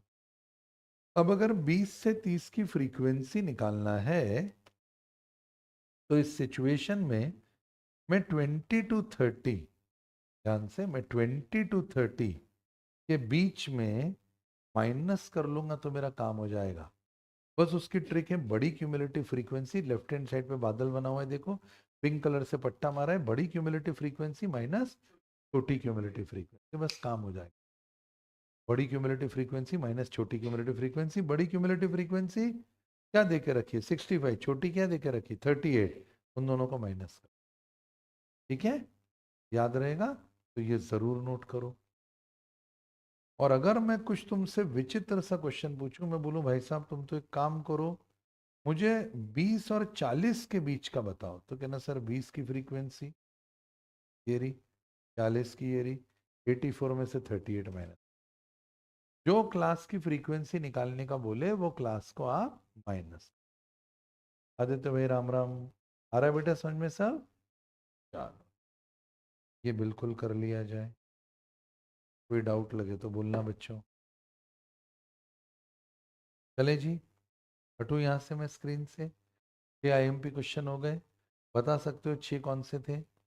मोड कहाँ से निकलता है, नहीं हिस्टोग्राम। और ऑजिव क्या देता है, 2 क्वेश्चन। तीसरा कौन सा था, ये रहा टेबल। चौथा कौन सा था, पाई चार्ट। पांचवा कौन सा था, लेस देन इतने एक्सीडेंट, मोर देन उतने एक्सीडेंट। और छठा कौन सा था, इतने से इतने के बीच की क्लास, इतने से इतने क्लास के बीच की फ्रीक्वेंसी। जो भी क्लास की फ्रीक्वेंसी निकालने का बोले तो बड़ी क्यूमुलेटिव फ्रीक्वेंसी माइनस छोटी क्यूमुलेटिव फ्रीक्वेंसी, क्योंकि जब भी बिलो या अबव दिया जाएगा तो उसके अंदर सब क्यूमुलेटिव फ्रीक्वेंसी ही इकट्ठी करके दी जाएगी। चले जी, ठीक, चले बच्चा, सही टाइम पर आ गया बेटा इधर हैरी भाई, बहुत अच्छे। कहाँ से बोल रहे हो हैरी भाई, आप अपना नाम बताया, आप जगह भी बताओ, और अगर शहर लिख दोगे तो और अच्छा लगेगा। आओ, अब बढ़ते हैं बेटा आगे। ये सेट सी के बेटा बहुत बड़े बड़े क्वेश्चन है, इन पे लोड नहीं लेना बाबू, इन पे लोड नहीं लेना। ये डबल स्टार कैटेगरी की क्वेश्चन है जो मैं स्ट्रांगली बोलता हूँ कि शुरू में एग्जाम में नहीं करना। एक अच्छा विचित्र सा क्वेश्चन है बच्चों, ये कभी उटपटांग आ जाए, हिस्टोग्राम जो है वो इक्वल, जो वो समान विड्थ वाले में भी बनता है असमान में भी बनता है। आई रिपीट, जरूर नहीं कि हिस्टोग्राम के लिए क्लासेस जो है वो इक्वली होनी चाहिए, तो हिस्टोग्राम में इक्वल क्लासेस में भी बनेगा और अनइक्वल क्लासेस में भी बनेगा। जो अनइक्वल क्लासेस में बनेगा राइट हैंड साइड वाला देखना बेटा, फोटो खींच के रखना, तो वाई एक्सिस पे फ्रीक्वेंसी की जगह डेंसिटी आ जाएगी। ये आया है एग्जाम के अंदर क्वेश्चन, विचित्र क्वेश्चन है, वापस से रिपीट करता हूं। अगर अनइक्वल क्लासेस बनेंगी, अनइक्वल, अलग अलग अलग अलग चौड़ाई की, जैसे एक 0 से 10 आ गया, फिर अगली क्लास आ गई 10 से 30, तो देखो बीच में एक मोटी सी बिल्डिंग आ गई। तो अगर ऐसा आ जाए तो आपको करना कुछ नहीं है, आपको सिंपल चलना है। वाई एक्सिस पे फ्रीक्वेंसी की जगह फ्रीक्वेंसी डेंसिटी आती, क्योंकि वाई एक्सिस ही ऐसा है जहां पर फ्रीक्वेंसी को अगर विड्थ से डिवाइड कर दोगे तो वो कंसिडर कर लेगा फ्रीक्वेंसी डेंसिटी, क्योंकि डेंसिटी का मतलब होता है ऊपर फ्रीक्वेंसी और नीचे विड्थ। और ये जो विड्थ चौड़ी हो गई है, इसका कंसिडरेशन आ जाता है जब हम फ्रीक्वेंसी की जगह पे फ्रीक्वेंसी डेंसिटी ले लेते हैं, याद रहेगा। तो इक्वल विड्थ की क्लासेस के अंदर आएंगी फ्रीक्वेंसीज, जब क्लासेस इक्वल विड्थ की होंगी, पर अगर क्लासेस अनइक्वल विड्थ की होंगी तो आएगा फ्रीक्वेंसी डेंसिटी। ठीक है बच्चा, ठीक है। चलो वेरी गुड हरी भाई, आगे बढ़ते हैं। यहां से और देखो जी क्वेश्चन, और कोई ऐसा विचित्र सा क्वेश्चन जो आपको लगता है? नहीं बेटा।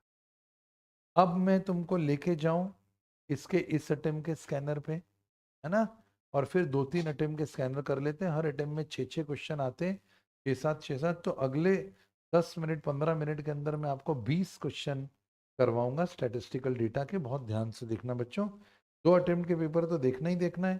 सर ये पेपर हमको कहाँ मिलेंगे? ये पेपर तुमको मिलेंगे अपने मोबाइल एप्लीकेशन में। कहाँ पर जाकर बेटा?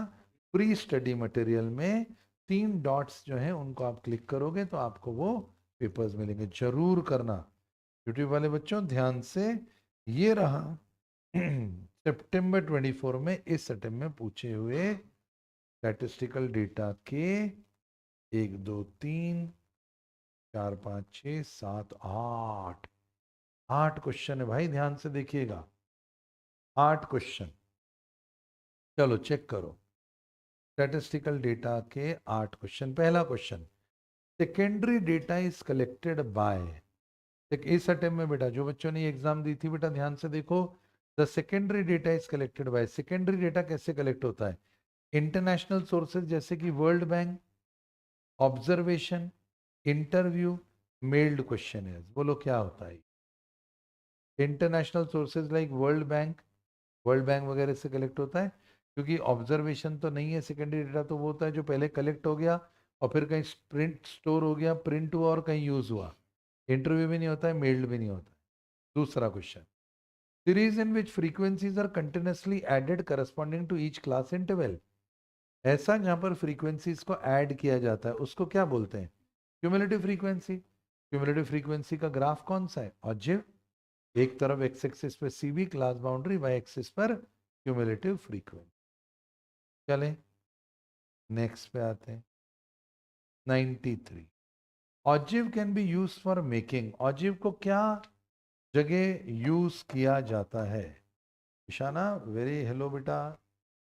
Ogive can be use for making short term projection, नहीं ऑजिव तो मीडियन देता है। लॉन्ग टर्म प्रोजेक्शन, नहीं। मीडियम टर्म प्रोजेक्शन, यार प्रोजेक्शन तो ऑजिव ने कभी नहीं दिया, ये रहा ऊपर ऑजिव बना हुआ।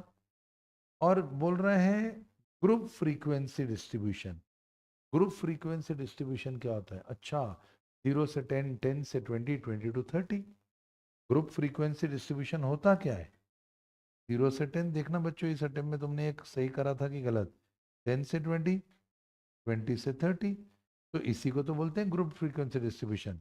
और ये जो ग्रुप फ्रीक्वेंसी डिस्ट्रीब्यूशन बोला इसी को तो क्लास बाउंड्री बोलते हैं। तो फिर ogive can be use for making class boundaries. Class boundaries में ग्रुपिंग होती है बेटा, एक तरफ ये क्लास आ जाती है और इन क्लास के साथ में एक तरफ आती है फ्रीक्वेंसी, और फिर उन फ्रीक्वेंसी को हम किस में कन्वर्ट करते हैं? क्यूमुलेटिव फ्रीक्वेंसीज में। चलें, वेरी गुड, आगे बढ़ते जाओ। 94, ये करा था बेटा इस अटेम्प्ट में तुम लोगों ने? करा था, करके आए थे, सही करके आए थे। और ऊपर वाला 92 ये करा था, क्यूमुलेटिव ये भी गलत हुआ था। और सेकेंडरी डेटा ये तो सही करा होगा, नहीं करा था? अरे यार ये तो, ओ थ्योरी डर, तेरी तो थ्योरी स्ट्रांग है। हाँ नहीं मेरे हिसाब से तेरी अच्छी है थ्योरी बेटा। चल आगे बढ़ते हैं। क्वेश्चन नंबर 94, उसके बावजूद भी कितने नंबर आए? 40। भाई बढ़िया है, मतलब तू 100% पास है क्यूए में। बस अब लॉ के आंसर लिख के देखना है बेटा। 94 लॉ में कॉन्फिडेंस आ रहा है बच्चों? आंसर लिख रहे हो? हाँ लिख रहे हो? जिनमें चैप्टर में नहीं कॉन्फिडेंस आ रहा है वो मेरे को बताना, फिर से करवा दूंगा मैं चैप्टर।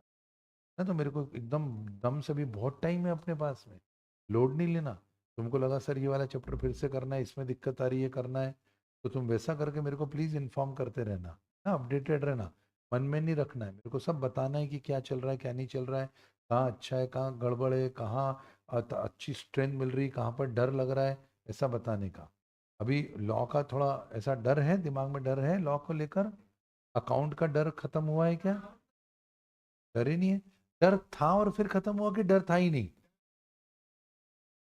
ओ, डर था और खत्म हुआ। कितने बच्चों का था कि डर था और खत्म हो गया डर? ओए हाय, वन शॉट ने डर खत्म करा है बेटा। Thank God thank God. चलो चलो, बहुत अच्छे विवेक सर, वाह वाह वाह, बहुत अच्छे। बहुत, तो विवेक सर के लिए एक बार अप्लॉड होना चाहिए यार, है ना सर? सामने भी तारीफ होनी चाहिए अगर। चलो, तो पर वो बेसिक्स में दिक्कत थी, मतलब अकाउंट के अंदर शुरुआत में बेसिक्स में दिक्कत थी, वो बेसिक स्ट्रांग हो गया है अब अपना, है ना? और एडवांस टॉपिक बेटा अभी चल रहे, एडवांस टॉपिक पे भी तो पकड़, वो भी अच्छे से आ रहा है। चलो वेरी गुड। इको में डर था पहले, था ही नहीं, तो खत्म होने की चिंता वाली बात ही नहीं। अच्छा, क्यूए में डर था, हाँ कम हुआ है, बहुत कम हुआ है, तो ये वन शॉट का फायदा हुआ है, तो वेरी गुड। फिर प्रेरक सर के लिए तालियां बजनी चाहिए हम लोग। नहीं नहीं नहीं, तो मजाक कर रहा। हाँ, वो बिना मतलब का डर था, मैं समझ गया वो डर क्यों था। डिटेल में जब पूरा पढ़ते हैं तो उसके बिट्स एंड पीसेस की इतनी सारी गहराई होती है जिससे घबराहट होने लगती है। और जब कंसोलिडेट करते हैं तो वो इजी इजी चीजें समझ में, जो उस समय लगता था बहुत ज्यादा है वो इजी करके कर दिया, तो ये डर खत्म हो गया। अच्छा, लॉ में कितना प्रतिशत डर खत्म हुआ है? 60-70% डर खत्म हुआ है। सबका 60-70% खत्म हुआ है। बोल बेटा, तेरा तेरा कितना? 70 to 80। तेरा कितना हुआ डॉक्टर? अभी तो बहुत मेहनत करनी बाकी है, अभी करेंगे ना मेहनत। क्यों चिंता कर रहे हो? अभी और मेहनत करेंगे, ऐसा थोड़ी कि खत्म हो जाएगा। फिर से एक सेशन लगवा दूंगा। भाई 10 दिन के लॉ का भी अपने पास टाइम है ना बेटा, रिवीजन खत्म हो जाएगा। फिर गुरुकुल स्टार्ट हो जाएगा। तुमको गुरुकुल पता है ना क्या होता है? 15 तारीख को मॉक टेस्ट खत्म हो जाएंगे, फिर गुरुकुल स्टार्ट हो जाएगा। फिर जब गुरुकुल स्टार्ट होगा तो फिर से एक बार लॉ हम तुम्हारे लिए स्टार्ट करवा देंगे। जो जो चैप्टर्स तुम बोलोगे, जैसे जैसे तुम बोलोगे वैसे करवा देंगे। हाँ, अपने पास बहुत टाइम है बच्चों। चलो back to the work again, आगे बढ़ो जी। अब राजा मेरे क्वेश्चन नंबर 93 पे थे हम। 94, numerical data presented in the descriptive forms are called. Numerical data जिसको डिस्क्राइब करते हैं, अरे टेक्स्ट होता है वो तो classical, classified, tabular, textual, graphical, textual.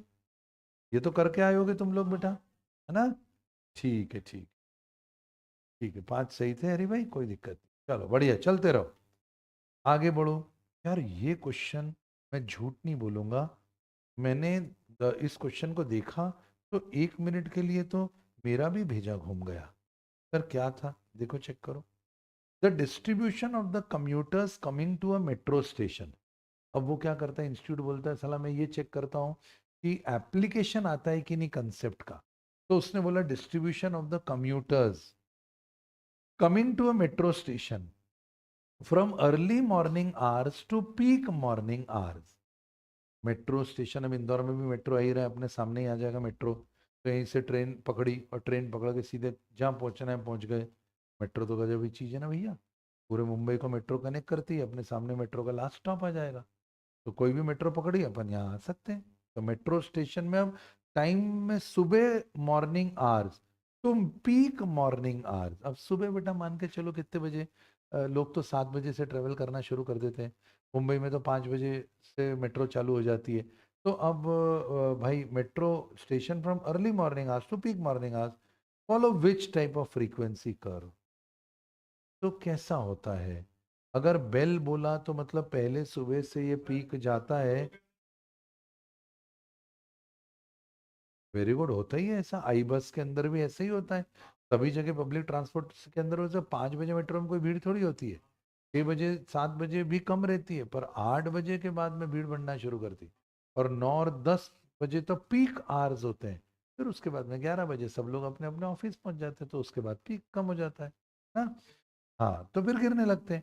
तो peak morning hours follow which type of frequency distribution?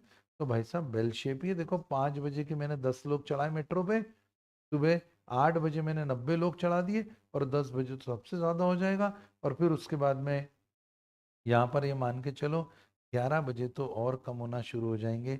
ये 11 बजे का हो गया, और फिर उसके बाद में कोई दोपहर 2 बजे तो सब ऑफिसेज जो हैं वो तो अब और कम होना शुरू हो जाए। क्या तुम सहमत हो बच्चों? तो सोचने वाला क्वेश्चन। ठीक है भाई, आगे बढ़ते हैं। What type of data is most appropriate for representing using a pie chart? वापस से, what type of data is most appropriate for representing using a pie chart? Pie chart से कौन से डेटा को रिप्रेजेंट करना मोस्ट अप्रोप्रिएट होता है? Continuous data. Continuous data मतलब कोई डेसिमल में आता है नहीं यार, पाई चार्ट में तो कोई डिग्री निकलती है, तो कंटिन्यूस नहीं। कैटेगोरिकल, मेरे को मीनिंग ही नहीं पता कैटेगोरिकल, अभी छोड़ दो। ऑर्डिनल, ऑर्डिनल मतलब होता है जो क्वालिटेटिव डेटा है, जैसे मैरिड अनमैरिड, तो पाइप चार्ट में ऐसा तो कोई मैरिड अनमैरिड का आता नहीं, उसमें डिग्री निकालने के लिए नंबर चाहिए। इंटरवल डेटा 0 से 10, 10 से 20, मैंने तो नहीं देखा कि पाई चार्ट में कभी 0 से 10, 10 से 20। कैटेगोरिकल डेटा, अब ये साला आपने पता नहीं, क्या करें भाई क्या करें? गूगल पे चलो, कैटेगोरिकल डेटा साला होता क्या है, समझ तो आए। क्या आ गए? वो एग्जाम में तो ऐसा फील आती है, एग्जाम में तो कोई गूगल है नहीं। व्हाट इज, देखो गूगल कैसे एडवर्टाइज करता है आज के, भास्कर की मेन खबर थी 0 वॉट वाला बल्ब कितनी बिजली खाता है, उसको गूगल पे करो, और नीचे लिखा हुआ था आप जो सोच रहे हो वो उत्तर गलत है। पेपर में ऐड दिया कि गूगल क्या क्या निकाल देता है। अपने को लगता है 0 वॉट बल्ब जला दो रात को सोते हुए तो कोई बिजली नहीं खाएगा, बिजली तो लगेगी ना भाई। तो वो बताएगा गूगल की 0 वॉट वाला बल्ब कितनी बिजली खाता है। आज के पेपर की फुल पेज ऐड है भास्कर की, वो मैं आपको बता रहा हूँ। मतलब वो एडवर्टाइज कर रहे हैं कि गूगल सब सब पता कर लेता है। गूगल मतलब ऐसा कोई पक्षी डाल पे बैठा उसका फोटो खींचो खचाक और भेज दो गूगल को, तो पूरी डिटेल भेज देता है विकीपीडिया से, ये पक्षी का नाम ये वहाँ रहता है, ये रहता है, तो ये भी बताएगा भाई। व्हाट इज कैटेगोरिकल डेटा, पता चल जाएगा। और तेरी पाई चार्ट बनाओ आगे, कैटेगोरिकल डेटा है भैया है। हाँ, अब समझ में दादा, अलग अलग कैटेगरी में डिवाइड करता है। वो थोड़ा ब्लर इमेज दिख नहीं रहा है, पर कैटेगरी तो समझ में आ गया। कैटेगरी के अंदर तो पाई चार्ट आता है भैया, तो ये तो अच्छा है, बढ़िया। ये आ गया इधर से कैटेगोरिकल डेटा, और बस इतना काफ़ी है अपने पास समझने के लिए। चलो जी वापस आ गए। तो अब what type of data is most appropriate for pie chart? Category, जो अलग अलग कैटेगरी हो। फॉर एग्जांपल अपन ने घर में हाउस होल्ड में कितना खर्च करा, तो खाने पे कितना, खाने की कैटेगरी। भाई मम्मी कुछ पैसा एजुकेशन में गया, खाने पे गया, एंटरटेनमेंट में गया, तो कैटेगोरिकल डेटा। ठीक है, क्वेश्चन नंबर 97, लिखते जाना भाई। हाँ, येलो वाले जोन के क्वेश्चन होने चाहिए, देख के जाना, नहीं तो ऐसा ना हो एक कॉपी में जाके लिखो September 24 स्कैनर, और क्वेश्चन नंबर 95 मेट्रो स्टेशन, बस ऐसा वर्ड डाल दो, आंसर बेल शेप, पता चला यही पेपर वापस से आ गया, यही क्वेश्चन आ गया। Metro station traffic, metro station traffic, bell shape. दूसरा पाई चार्ट, डैश करके कैटेगोरिकल डेटा, कैटेगरी के अंदर डिवाइड करने वाला। 97 देखते रहना बच्चों। If the class interval the certain data 10 से 14, 15 से 19, 20 से 24, when the then the first class boundary is, first class boundary क्या आएगी भाई? बाउंड्री बेटा 0.5 माइनस करो, 0.5 प्लस करो, तो 10 में से 0.5 माइनस करा 9.5, और 14 में 0.5 ऐड करो 14.5, तो 9.5 से 14.5। बोलो मंजूर है? काम हो गया जी, 9.5 से 14.5। आगे बढ़ जाओ। Which of the following pairs of the event are mutually exclusive? कौन से पेयर ऑफ इवेंट्स जो है वो म्यूचुअली एक्सक्लूसिव है? कौन से पेयर ऑफ इवेंट म्यूचुअली भाई म्यूचुअली एक्सक्लूसिव मतलब होता है एक हो तो दूसरा नहीं होगा, एक है तो दूसरा नहीं होगा। Which of the following pair of data are mutually exclusive? Student school में पढ़ता है और वो ज्योग्राफी पढ़ता है, दोनों हो सकते हैं। अर्चना इंडिया में पैदा हुई है और वो एक अच्छी लॉयर है, दोनों हो सकते हैं। सीता 16 साल की और वो फोक डांसर है, हो सकता है। इमरान 15 साल की उम्र का और वो दिल्ली का वोटर है, भाई 15 साल में कैसे, तो 18 साल है वोटिंग एज। ठीक है, तो ये आपका आएगा म्यूचुअली एक्सक्लूसिव नहीं है। ईमानदारी से बोलो ये कितने बच्चे गलत करके आए? म्यूचुअली एक्सक्लूसिव वर्ड नहीं पता था यार, है ना, इंटर में होते तुम लोग। कोई बात नहीं, जाने दो, कोई बात नहीं, कोई बात नहीं। हाँ, कोई प्रोबेबिलिटी पता, प्रोबेबिलिटी नहीं पढ़ी ना बच्चा, तो प्रोबेबिलिटी नहीं पढ़ के गया बच्चा, तो म्यूचुअली एक्सक्लूसिव वर्ड उसको नहीं पता। गलती हुई है यार, गलती हुई है। अभी मैं क्या कर रहा हूँ, मैं इंडिविजुअल बच्चों की रिपोर्ट कार्ड्स बना रहा हूँ यार, बहुत जल्दी आपको उसका फॉर्मेट दिखाऊंगा, आपको अच्छा लगेगा कि हम लोग कितने सारे चेंजेस कर रहे हैं यार। हमने लॉ की क्लास के अंदर डेली बेटा 2 घंटे की क्लास कर दिया। आप पूछो जून 2025 वाले जो बच्चे, तो गगन मैम 1 घंटा पढ़ाती हैं, आधा घंटा उनकी रीडिंग होती है, वो रीड करते हैं, मॉड्यूल रीड करते हैं, ये करते हैं, और आधा घंटा राइटिंग प्रैक्टिस होती है। फिर कॉपी लेकर घर जाते हैं और उनकी कॉपी चेक होकर अगले दिन मिलती है, उनको पता चलता है। तो 1 घंटे की लॉ की क्लास को कितना कर दिया, 2 घंटा, जिसमें से आधा घंटे का रीडिंग टाइम है, 1 घंटे का लेक्चर डिलीवरी, आधे घंटे का रीडिंग टाइम, आधे घंटे का राइटिंग टाइम।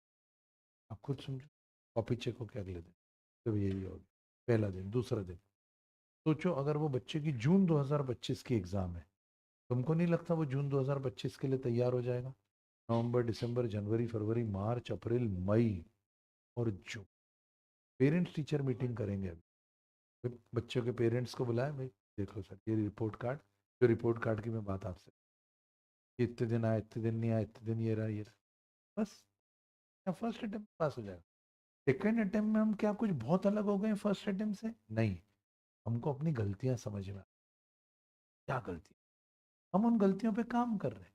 अब अगर फर्स्ट अटेम्प्ट वाला बच्चा ये बात पकड़ ले कि उसको क्या गलतियां नहीं करनी, चल पास हो जाए। अटेम्प्ट यहाँ क्यों वेस्ट कर रहे हो? इंटर में शायद जरूरत पड़ सकती है, फाइनल के लिए अटेम्प्ट बचा के रखो, फाउंडेशन में गलती क्यों करना बेटा। चलो आगे बढ़ो। Exit polls are the example of which method of collecting data? Exit poles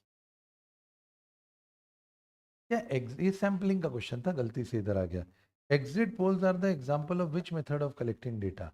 exit poll कौन से डेटा को कलेक्ट करने की मेथड है? Random sampling, yes. बाहर निकलते जाते हैं अपन लोगों से पूछते हैं, भैया तुमने किसको वोट डाला? हाँ, महाराष्ट्र के अंदर कांग्रेस कांग्रेस लग रहा था कि भाई बहुत बढ़िया बहुत बढ़िया, निपटी गई कांग्रेस। तो एग्जिट पोल से निकलते हुए अपन उसको माइक लगा के पूछ लो, भाई किसको वोट डाल के आए हो, बीजेपी को कि कांग्रेस को? फिर दूसरे को पूछा, फिर तीसरे को पूछा, रैंडमली पूछा, 4-5 लोग निकल गए, फिर पूछ लिया, फिर रैंडमली पूछा, तो अपने को एक आइडिया लग जाता है। तो इसको बोलते हैं रैंडम सैम्पलिंग। इन्वेस्टिगेशन गलत है, सेंसस गलत है, कोटा सैम्पलिंग गलत है। आया बच्चा? हाँ?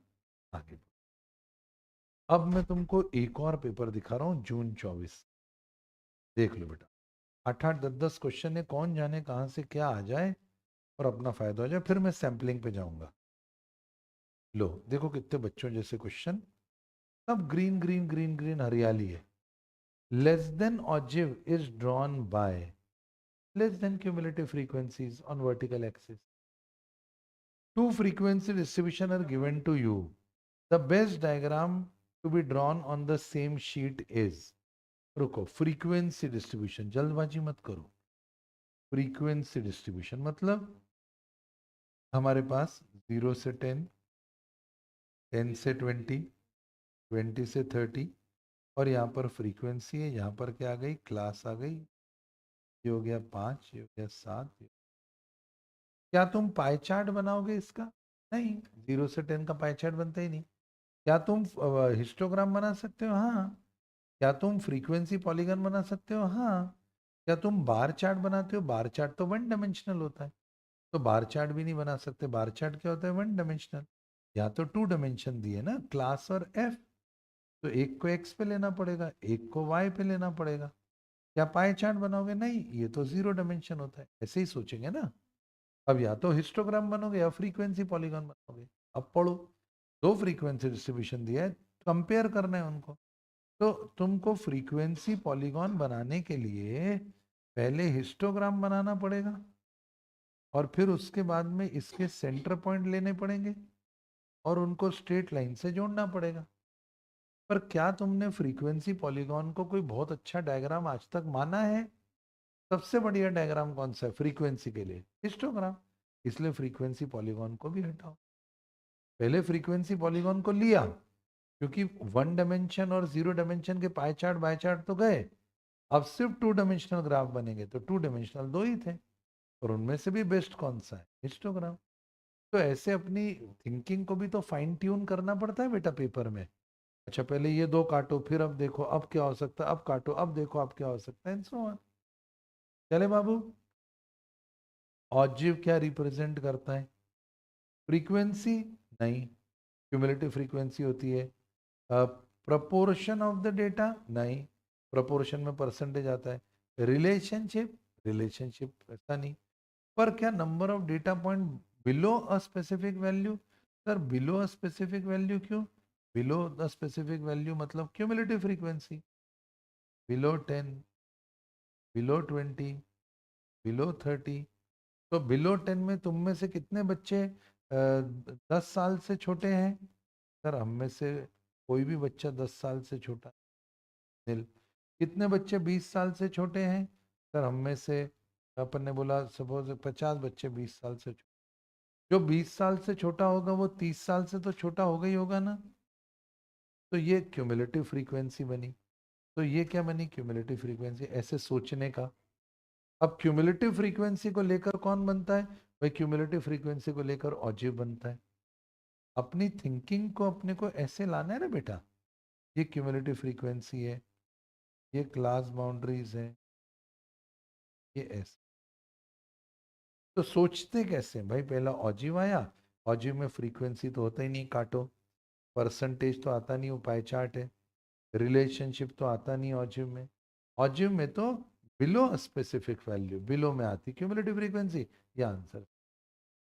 मतलब थिंकिंग को फाइन ट्यून कैसे करते हैं वो सिखा रहा हूँ। फाइन ट्यूनिंग का मतलब समझते हो? 98.3, 94.3 माई एफएम, पर वो 94.3 पर ही आएगा। तो थोड़ा पहले 94 लाओ, फिर थोड़ा आगे 95 लाओ, फिर बीच में लाओ, फिर 94.3 और बढ़िया उधर आवाज आना शुरू हो जाती है। Fine tune. तो गहरा क्वेश्चन हो तो एक एक उसकी बातों को पकड़ते पकड़ते आगे बढ़ो। चलो 96 अब येलो जोन का क्वेश्चन है। हाँ, हिस्टोग्राम और पाई चार्ट रिप्रेजेंट करते हैं same data on the monthly expense of a house hold. रुको भैया, हिस्टोग्राम और पाई चार्ट रिप्रेजेंट करते हैं, एक second, same data. Histogram and pie chart करते हैं same data on monthly expense of a household. ए भाई, हाउस होल्ड के मंथली एक्सपेंस पे तो पाई चार्ट आता है, हिस्टोग्राम तो करता नहीं। विच of the statement is most likely true? हमको तो ये स्टेटमेंट ही गलत लग रहा है। हिस्टोग्राम तो करता ही नहीं monthly expense of house hold, वो तो पाई चार्ट करता है। Histogram only shows the frequency of such expense while the pie chart shows the proportion. ये सही है। हिस्टोग्राम कौन सी चीज को दिखाता है? फ्रीक्वेंसी को। और पाई चार्ट किसको दिखाता है? पाई चार्ट परसेंटेज को दिखाता है। ये सही है। दूसरा, both histogram and pie chart show frequency. नहीं, पाई चार्ट फ्रीक्वेंसी दिखाता ही नहीं है। Both histogram pie chart show proportion. नहीं, हिस्टोग्राम परसेंटेज दिखाता ही नहीं है, वो तो पाई चार्ट दिखाता है। Pie chart always better than histogram. नहीं, ऑलवेज बेटर कैसे? वो तो डिपेंड करता है, फ्रीक्वेंसी होगी तो हिस्टोग्राम यूज होगा, और परसेंटेज में कुछ दिखाना है तो पाई चार्ट जाने ना। तो देख अपनी थिंकिंग कैसी फाइन ट्यून हो रही, समझ पा रहे हैं अपन बारीक बात। चलो बच्चा आगे ना, यही क्वेश्चन बनेंगे, कोई नया थोड़ी पेपर आने वाला है। Following set of data can not be presented in a table. ये डेटा को टेबल में नहीं दिखा सकते। Height of the student describe in the centimetre, दिखा सकते। Weight of the student express in kilogram, table में दिखा सकते। Amount of rainfall is average and heavy, ना भैया ये कैसे दिखाएंगे? मीडियम, एवरेज, हैवी, तुम नंबर दो उसके, तो मैं टेबल में नंबर डालूंगा। Number of bills per day, हाँ नंबर दिखा सकते। मतलब आपको टेबल में दिखाने के लिए कौन सा डेटा चाहिए? क्वांटिटेटिव। और कौन से डेटा को नहीं दिखा सकते? क्वालिटी। आया बेटा समझ में? आखिरी question 98। According to empirical rule statistics, empirical का मतलब होता है स्टैटिस्टिक्स, स्टैटिस्टिक्स के रूल के मुताबिक if the data form a bell shape, अगर डेटा कैसा है? Bell shape. क्या है data? Bell shape. Then the maximum and minimum frequencies occur at, अगर डेटा है बेल शेप का तो मैक्सिमम और मिनिमम कहाँ आएगा? लब्धि शांत हो जा बेटी। बेल शेप कहाँ आएगा? बेल शेप में क्या आएगा? तो वो बोल रहे हैं maximum and minimum take frequency कहाँ आएगी? तो मैक्सिमम तो बेटा आता है सेंटर में, और मिनिमम कहाँ आती है? साइड साइड में। मिनिमम मैक्सिमम, तो मैक्सिमम वर्ड के साथ वर्ड आ जाएगा मिडिल, क्योंकि पहले मैक्सिमम वर्ड दिया है तो क्या देंगे अपन? मिडिल। और फिर एंड्स, स्टार्टिंग और बिगनिंग एंड्स दोनों बेटा, वहां मिनिमम आ जाता। बोलो क्या बोलते हो दोस्तों? क्या बेटा? हाँ, एंड और मिड तो फिर ये हो जाएगा बेटा कि मैक्सिमम जो है वो एंड पर आ रहा है, पर पहाड़ मैक्सिमम एंड पे तो है ही नहीं। वो इसका मतलब ये आ रहा है कि ये मैक्सिमम कहाँ पर आएगा? मिडिल में। और मिनिमम कहाँ आएगा? एंड में। वो ऐसा बोल रहा है रिस्पेक्टिवली, रिस्पेक्टिव। बोलो दोस्तों, आ रहा है समझ में? पक्का? आखिरी वाले भाई, रात को प्रॉपर नींद नहीं हुई बेटा? सोना जरूरी है, हाँ, 7 घंटे। ओ, कोई बात नहीं। शादी ब्याह में गया था, 4 बजे के फेरे अटेंड करें, दूल्हा दुल्हन बढ़िया है बेटा, कोई दिक्कत नहीं, हाँ? आगे बढ़ते, नहीं नहीं नहीं, बच्चे मैनेज कर रहे हैं यार, क्लास में बैठा वो आके, ये बड़ी चीज है बच्चा। चलो मैं आगे बढ़ूं, यहाँ तक कोई दिक्कत तो नहीं है? नेक्स्ट की तरफ जाएं, अब सैम्पलिंग शुरू कर दें। चलो फटाफट आओ, क्विक एंड फास्ट। लो जी मेरे बेटा, सैम्पलिंग में आ जाओ। तुम सब बहुत अच्छा कर रहे हो, मैं तुमसे बहुत प्रसन्न हूँ। तुम मेरे फाइटिंग बच्चे हो, फाइटर बच्चे हो, हिम्मत नहीं हारते। मुझे इससे ज्यादा कुछ नहीं चाहिए। मैं कभी अपने बेटे और अपने बेटी से उनके एग्जाम के मार्क्स और स्कोर नहीं पूछता हूँ कि पापा मैं ये, पापा ने पूछा ये, बोलता हूँ बेटा क्या तूने अपना बेस्ट दिया था? वो खुद ही ईमानदारी से बोल देते हैं, नहीं यार पापा बेस्ट नहीं दिया, तो कोई बात नहीं, अगली बार बेस्ट देंगे, दैट्स ऑल, बस बेस्ट दे देना बेटा। ना, बेस्ट दे, तूने अपनी पूरी मेहनत करी थी, नहीं यार पापा मेहनत नहीं। जैसे तुमसे कोई पूछे क्या क्या तुमने अकाउंट पिछली बार पूरी ईमानदारी से पढ़ा था, तो अब तुम बोलोगे नहीं सर नहीं पढ़ा था, है ना? या फिर बोलोगे पढ़ा था? क्या तुमने लॉ ईमानदारी से पढ़ा था? तो तुम बोलोगे सर नहीं पढ़ा था। तो दिस इज इंपॉर्टेंट यार, बस। और आप ईमानदारी से कर रहे हो ना, अब तो कोई ऐसी चीज नहीं है जो कसर छोड़ रहे हो कि सर ये और हो जाता तो और अच्छा होता। कसर नहीं छोड़ना भाई। सैम्पलिंग पे आ जाओ बच्चों, आ जाओ, ऑनलाइन वाले बच्चे भी आ जाओ, सैम्पलिंग पर आ जाओ। सर कैसा चैप्टर है? अरे बहुत सिंपल है रे बाबा, अभी देख, आधे घंटे के अंदर चैप्टर मस्त हो जाएगा। कुछ वर्ड को पहले, सबसे पहले याद कर ले। सर कौन से वर्ड? ये देख, हिंदी वाले बच्चे का मेरे को डर है। पॉपुलेशन को बोलते हैं समग्र, है ना हिंदी वाले बच्चों? सैंपल मतलब प्रतिदर्श, एरर मतलब त्रुटि, और रैंडम मतलब देव। ये वर्ड याद रखना है, हाँ। पॉपुलेशन मतलब पूरी कायनात में जो है वो पॉपुलेशन है, उसमें से जो छोटा सा हिस्सा उठाते हैं वो सैंपल। उस सैंपल को जब लेते हैं पॉपुलेशन में से, तो वो ट्रू अपना कैरेक्टरिस्टिक्स दिखाए पॉपुलेशन का, ऐसा गारंटी नहीं। मिठाई वाला मिठाई चखाता कुछ और है, पर साला घर आते हैं तो वो स्वाद ही नहीं मिलता है। मतलब उसने गलती करी यार, तुमको सैंपल ताजी मिठाई का चखाया, और जो पॉपुलेशन थी वो तो पुरानी थी, वो तुमको 1 किलो मिठाई उसने पैक करके दे दी। तो दादा ये तो एरर है ना। तो सैंपलिंग परफेक्ट साइंस नहीं बच्चा, उसमें एरर होता ही है। अपन ने लड़की देखी, अपने को समझ में आई, अपन ने शादी कर ली, असली तांडव तो उसने दिखाया शादी के बाद में। तब अपने को लगा बाबा गलती हो गई, अब ये गलती तो जीवन भर भुगतनी पड़ेगी। ये क्या हो गई? Sampling error. तुमने जल्दबाजी कर दी, तुमने उसके चेहरा, मुस्कुराहट, बाल, ढाल, चाल, इसको देख के निर्णय ले लिया। वैसे ही गर्ल्स, लड़कों के साथ भी होता है, और वहां तो और ज्यादा होता है। पहली डेट पे लड़का अपने आप को बेस्ट प्रोजेक्ट करने की कोशिश करेगा, तो मानना ही नहीं वो बात को, है ना? खैर डेट वेट फालतू चीजों में अपने को पढ़ने का टाइम ही नहीं। रैंडम, रैंडम का मतलब क्या होता है? रैंडम का मतलब होता है अचानक कभी भी किसी भी तरह, उसको हम बोलते हैं रैंडम। अच्छा सैम्पलिंग क्यों पढ़ा रहे हो सर? इसलिए नहीं कि सिलेबस में है, इसलिए कि सिलेबस में तो है, पर सिलेबस में इसलिए डाला आज इतनी भागा दौड़, इतना इतना सारा दुनिया में सब पसारा जिसको मैनेज करना है, तो पूरी पॉपुलेशन को स्टडी कैसे करोगे? नहीं है टाइम, इसलिए सैंपल उठा के स्टडी कर लो। एक छोटी सी खून की बूंद निकाल लो और चेक कर लो शरीर के अंदर बीमारियां क्या चल रही है। बच्चे से 2 क्वेश्चन पूछ लो और चेक कर लो उसकी तैयारी कैसे चल रही है। ठीक है, अब आगे बढ़ते हैं। तो डेफिनेशन क्या है बेटा सैंपलिंग की? Sampling is understanding the characteristics of population on the basis of sample drawn. क्या है definition? Statistics is understanding the characteristics of population on the basis of sample drawn. आप पूरी पॉपुलेशन के कैरेक्टरिस्टिक्स को स्टडी करने के लिए आप एक सैंपल निकालो और उस सैंपल को चेक कर लो। अगर वो सैंपल बढ़िया है तो समझो पॉपुलेशन बढ़िया है। याद रहेगा, फालतू चीजों में तुमको उलझाऊंगा ही नहीं, सीधे काम के 5 क्वेश्चन बताऊंगा। देख जाने मन, ध्यान से देख। क्वेश्चन नंबर 1, वो 2 तरह के एरर्स पूछेगा। एरर्स कौन से होते हैं? तुम बोलोगे सैम्पलिंग एरर, दूसरा बोलोगे नॉन सैम्पलिंग एरर। सिर्फ 2 अटेम्प्ट का स्कैनर है इसमें, मुश्किल 2-3 question. Sampling error, non sampling error. देख बेटा, मैं एग्जांपल देके समझाता हूँ। देख, मेरे को सैंपल इधर बच्चों से लेना था, पर मैंने सैंपल ही गलत डिजाइन कर लिया।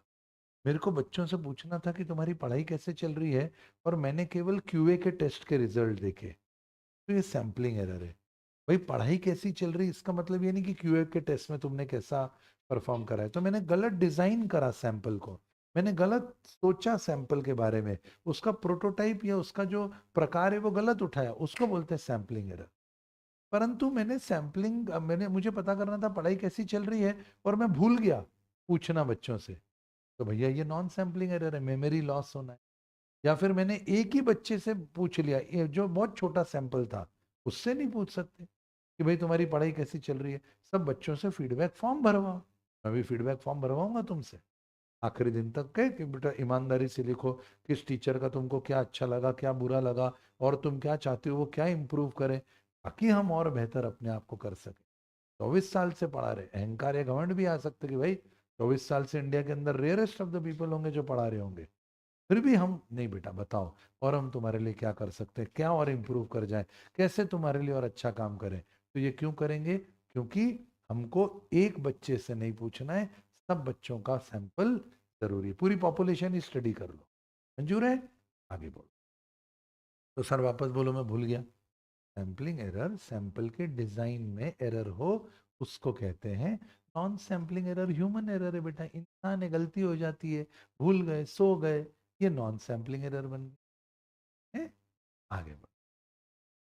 अब इम्पॉर्टेंट, अब ये 3 टर्म्स को ध्यान से देखो। सैंपल, पैरामीटर और स्टैटिस्टिक। सैंपल होता है इसका बेटा, सैंपल होता है एक पर्टिकुलर जो आपने सिलेक्टिव उठाया उसका, और पैरामीटर होता है पॉपुलेशन का। और 2 वर्ड यहां पर मैं दूंगा, यहां से ध्यान से देखना। सैंपल में एन लिखा है, स्मॉल एन, मतलब it is a part of population. तुमको क्वेश्चन नंबर 2 कॉपी में लिखना है। क्वेश्चन नंबर 1 क्या लिखा तुमने? क्या लिखा था? 2 टाइप्स ऑफ एरर्स लिखो भाई, अगर नहीं लिखा हो तो लिखना। जिनने लिखा हुआ है बहुत दिक्कत नहीं बेटा, है ना? लिखना बच्चों। Question number 1, question number 1, 2 types of sampling error, 2 types of sampling errors, 2 types of errors, ये वाला question number 1। Sampling error, non sampling error. YouTube वाले बच्चों तुम्हारे लिए बोल रहा हूँ, लिखो बेटा, नोट्स बनाओ जल्दी जल्दी। 2 टाइप्स ऑफ एरर्स। पहला सैम्पलिंग एरर, तो लिखो इसके अंदर sample design, sample design error, sample design error.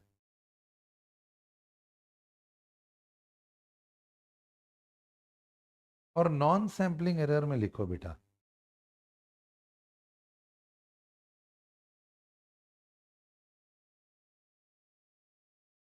और नॉन सैंपलिंग एरर में लिखो human error, human error.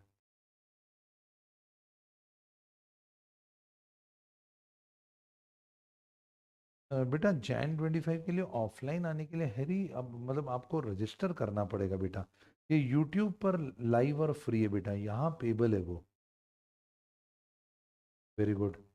Tantra कुछ बोलना चाहता है बेटा। हाँ, तंत्रा बोल रहा है the whole one shot playlist is so helpful, I have revised over 5 chapters from it. ठीक है, ठीक है बेटा। जो but recorded videos are more flexible, so I'm seeing index number right now came here to thank you। बहुत अच्छे संतरा, you can go with that, जो अच्छा लगे। जो रिकॉर्डेड लेक्चर्स है बेटा उसमें डिटेल में है, और अगर वो टाइम नहीं है तो फिर वन शॉट। थैंक यू बेटा संतरा। होप आपकी फ्रेशनेस अभी मेंटेन होगी बेटा। तो errors in the sampling, sampling error, non sampling. Sampling error में क्या बोलेगा? Sample design errors. और नॉन सैम्पलिंग एरर्स में क्या लिखा बच्चों? नॉन सैम्पलिंग एरर्स के अंदर लिखा दैट इज ह्यूमन एरर। चलो अब बच्चों सैंपल पे जाओ, क्वेश्चन नंबर 2 लिखो। लिखो बेटा,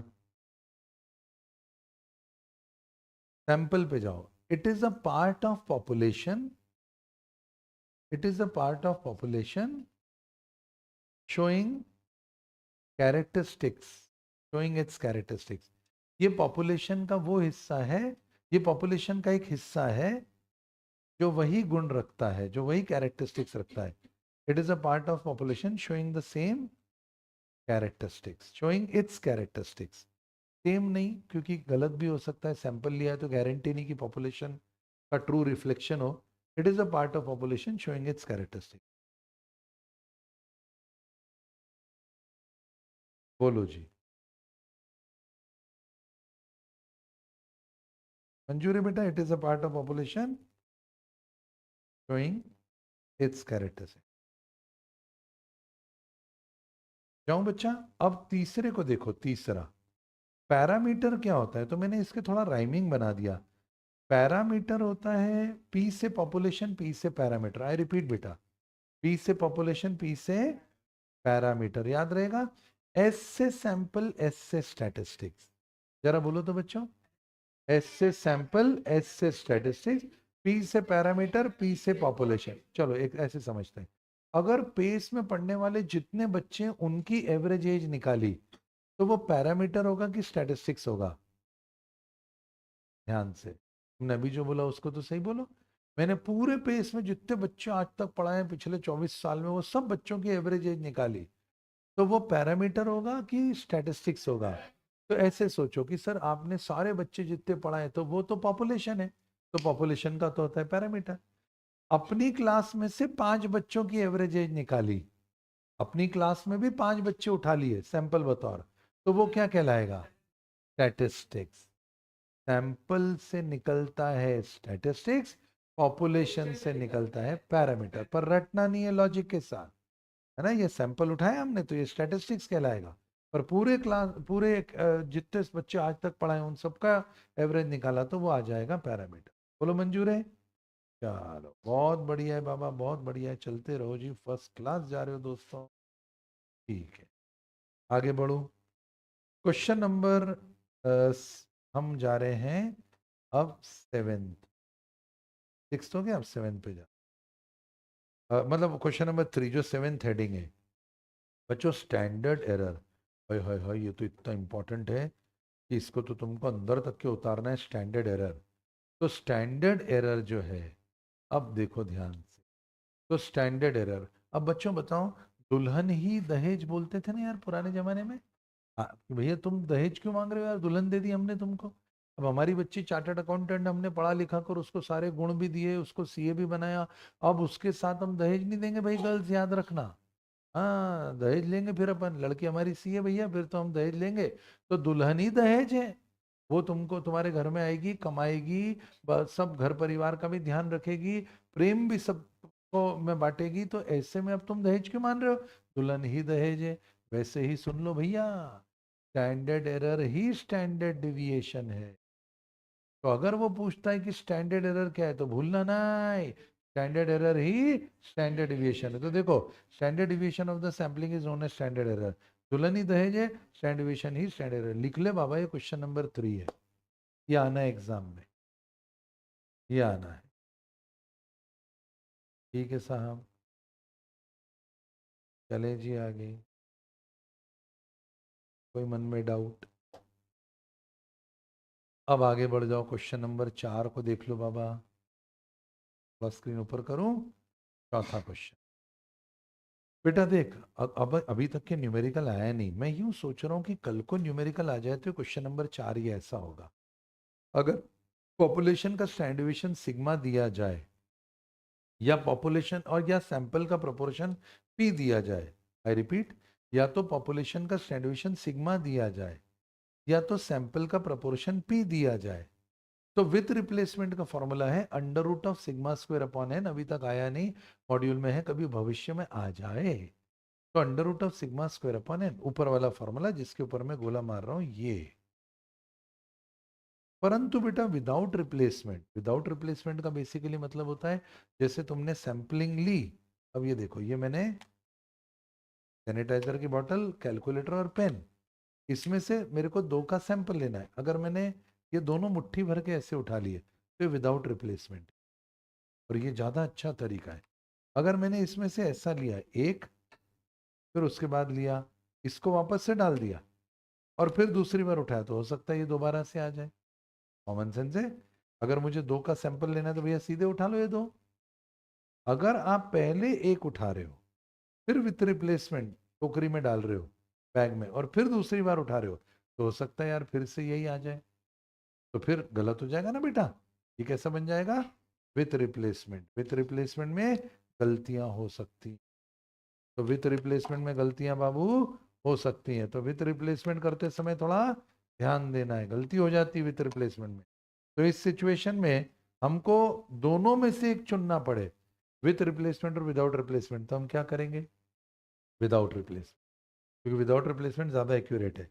और उसमें चुनते समय यही वाला फॉर्मूला जो ऊपर लिखा है वही नीचे आ जाएगा, परंतु साथ में क्या हो जाएगा बच्चों? साथ में एक करेक्शन फैक्टर मल्टीप्लाई हो जाएगा। करेक्शन फैक्टर का फॉर्मूला है under root capital N minus small N upon capital N minus 1। I repeat, under root capital N minus small N upon capital N minus 1, याद रहेगा। और अगर प्रपोर्शन दे के रखा हो तो प्रपोर्शन का फॉर्मूला ये रहा तुम्हारे सामने, under root of capital P into one minus, नहीं small P, under root of small P into one minus small P by N.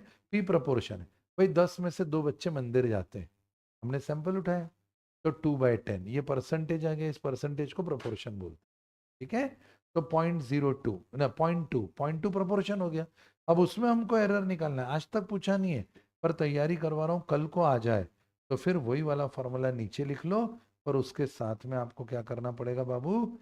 उसके साथ में आपको मल्टीप्लाई करना पड़ेगा, क्या? Under root of capital N minus small N upon capital N minus 1। चले बाबा, और बच्चों यहाँ तक मन में कोई डाउट, कोई कंफ्यूज मत का बेटा। तो ये चौथा है, अभी तक पूछा नहीं, डरना नहीं। अब आगे बढ़ रहा हूं बेटा, आखिरी चीज देख लो, पांचवा। बच्चों अब ये थोड़ा अच्छे से दिमाग लगाकर ध्यान से सुनना होगा।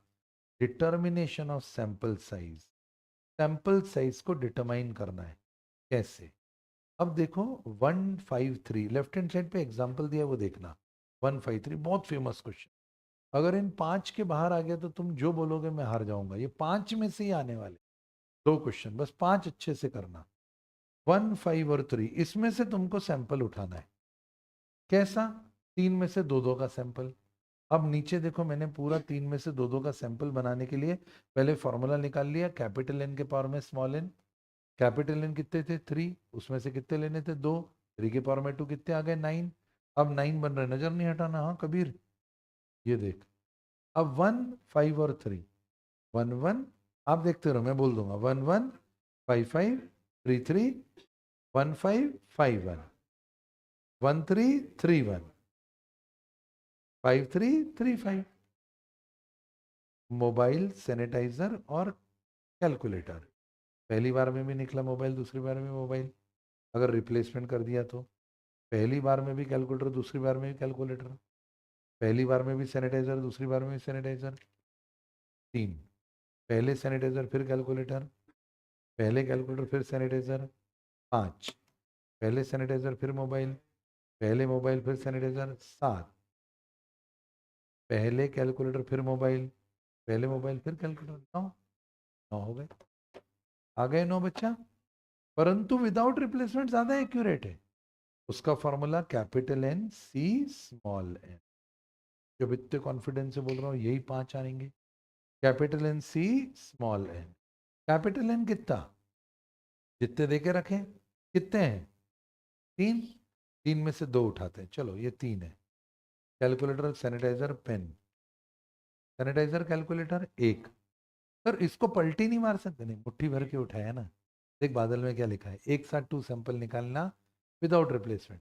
और लेफ्ट हैंड साइड के बादल पे क्या लिखा है, एक के बाद एक निकालना। एक के बाद एक निकालने में उल्टा हो सकता था, पहले सैनिटाइजर बाद में कैलकुलेटर, पहले कैलकुलेटर बाद में सैनिटाइजर। जब तुम मुट्ठी भर के ही निकाल रहे हो, दोनों एक साथ आए, पहले बाद में क्या। तो एक बनेगा सैनिटाइजर और कैलकुलेटर, एक बनेगा सैनिटाइजर और पेन, एक बनेगा पेन और सैनिटाइजर। 3 ही बनेंगे।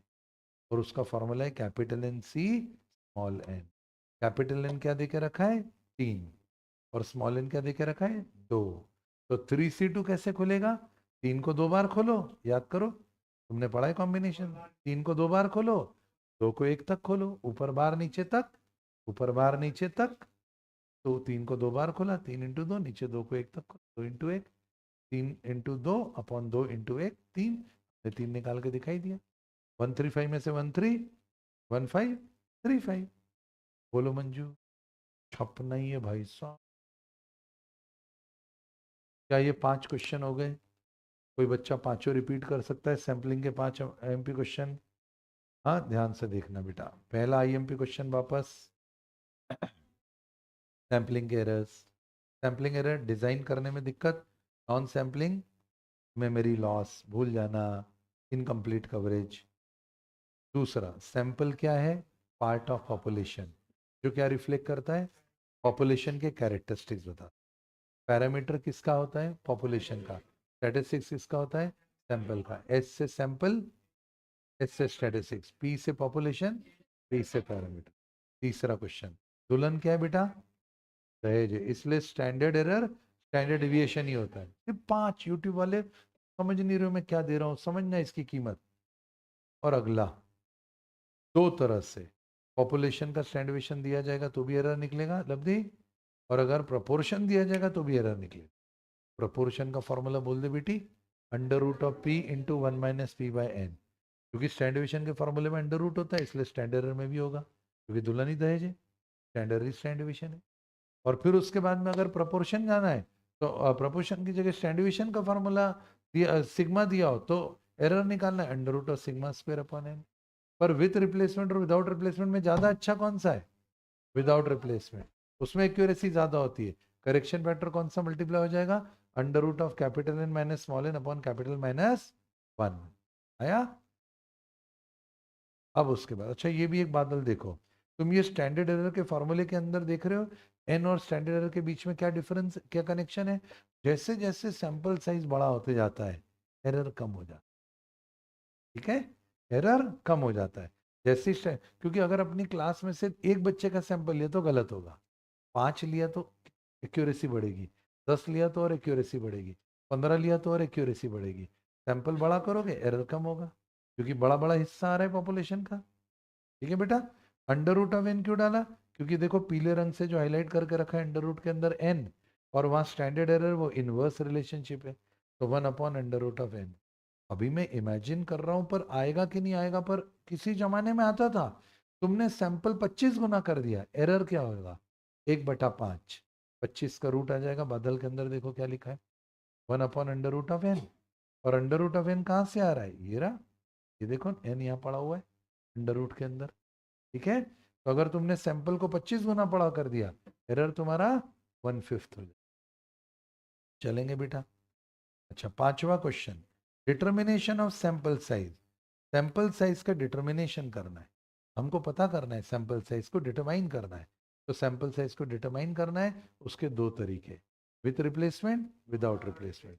विथ रिप्लेसमेंट कैपिटल एन के पावर में small N, without replacement capital N C small N. बोलो मंजूर है बच्चा। चले जी आगे आओ। क्या अब हम एग्जाम का क्वेश्चन देखें, यस। इस बार सितंबर 24 में क्या पूछा सर, ये रहा बेटा, देख मुझे बता इसका जवाब क्या दिया बेटा, आंसर मत देखना, पहला। और एक चीज और, हाँ बच्चों रुको, एक चीज और है मेरे पास जो मेरे को बताना जरूरी है, वहां से भी क्वेश्चन आ सकते हैं। 1 मिनट का वक्त आपको और देना। आप, ये रहा साहब आपके टाइप्स ऑफ, बच्चा एक चीज और, ये इतना ले, ये देख छठा क्वेश्चन मिस हो गया। टाइप्स ऑफ सैम्पलिंग, इसको फोटो खींचो, ये बहुत काम का है, मैं समझा रहा हूं बेटा।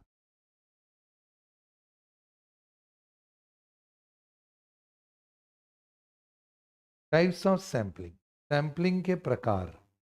हाँ बच्चा, 3 टाइप्स ऑफ सैम्पलिंग है, रिलैक्स होके शांति से। 3 टाइप्स ऑफ सैम्पलिंग बेटा। सैम्पलिंग का पहला टाइप प्रोबेबिलिटी सैम्पलिंग, जरूर फोटो आना चाहिए, छठा क्वेश्चन है बच्चों, जरूर फोटो आना चाहिए बेटा। टाइप्स ऑफ सैम्पलिंग, पहला प्रोबेबिलिटी सैम्पलिंग, जहां सबके चुने जाने की प्रोबेबिलिटी बराबर बराबर।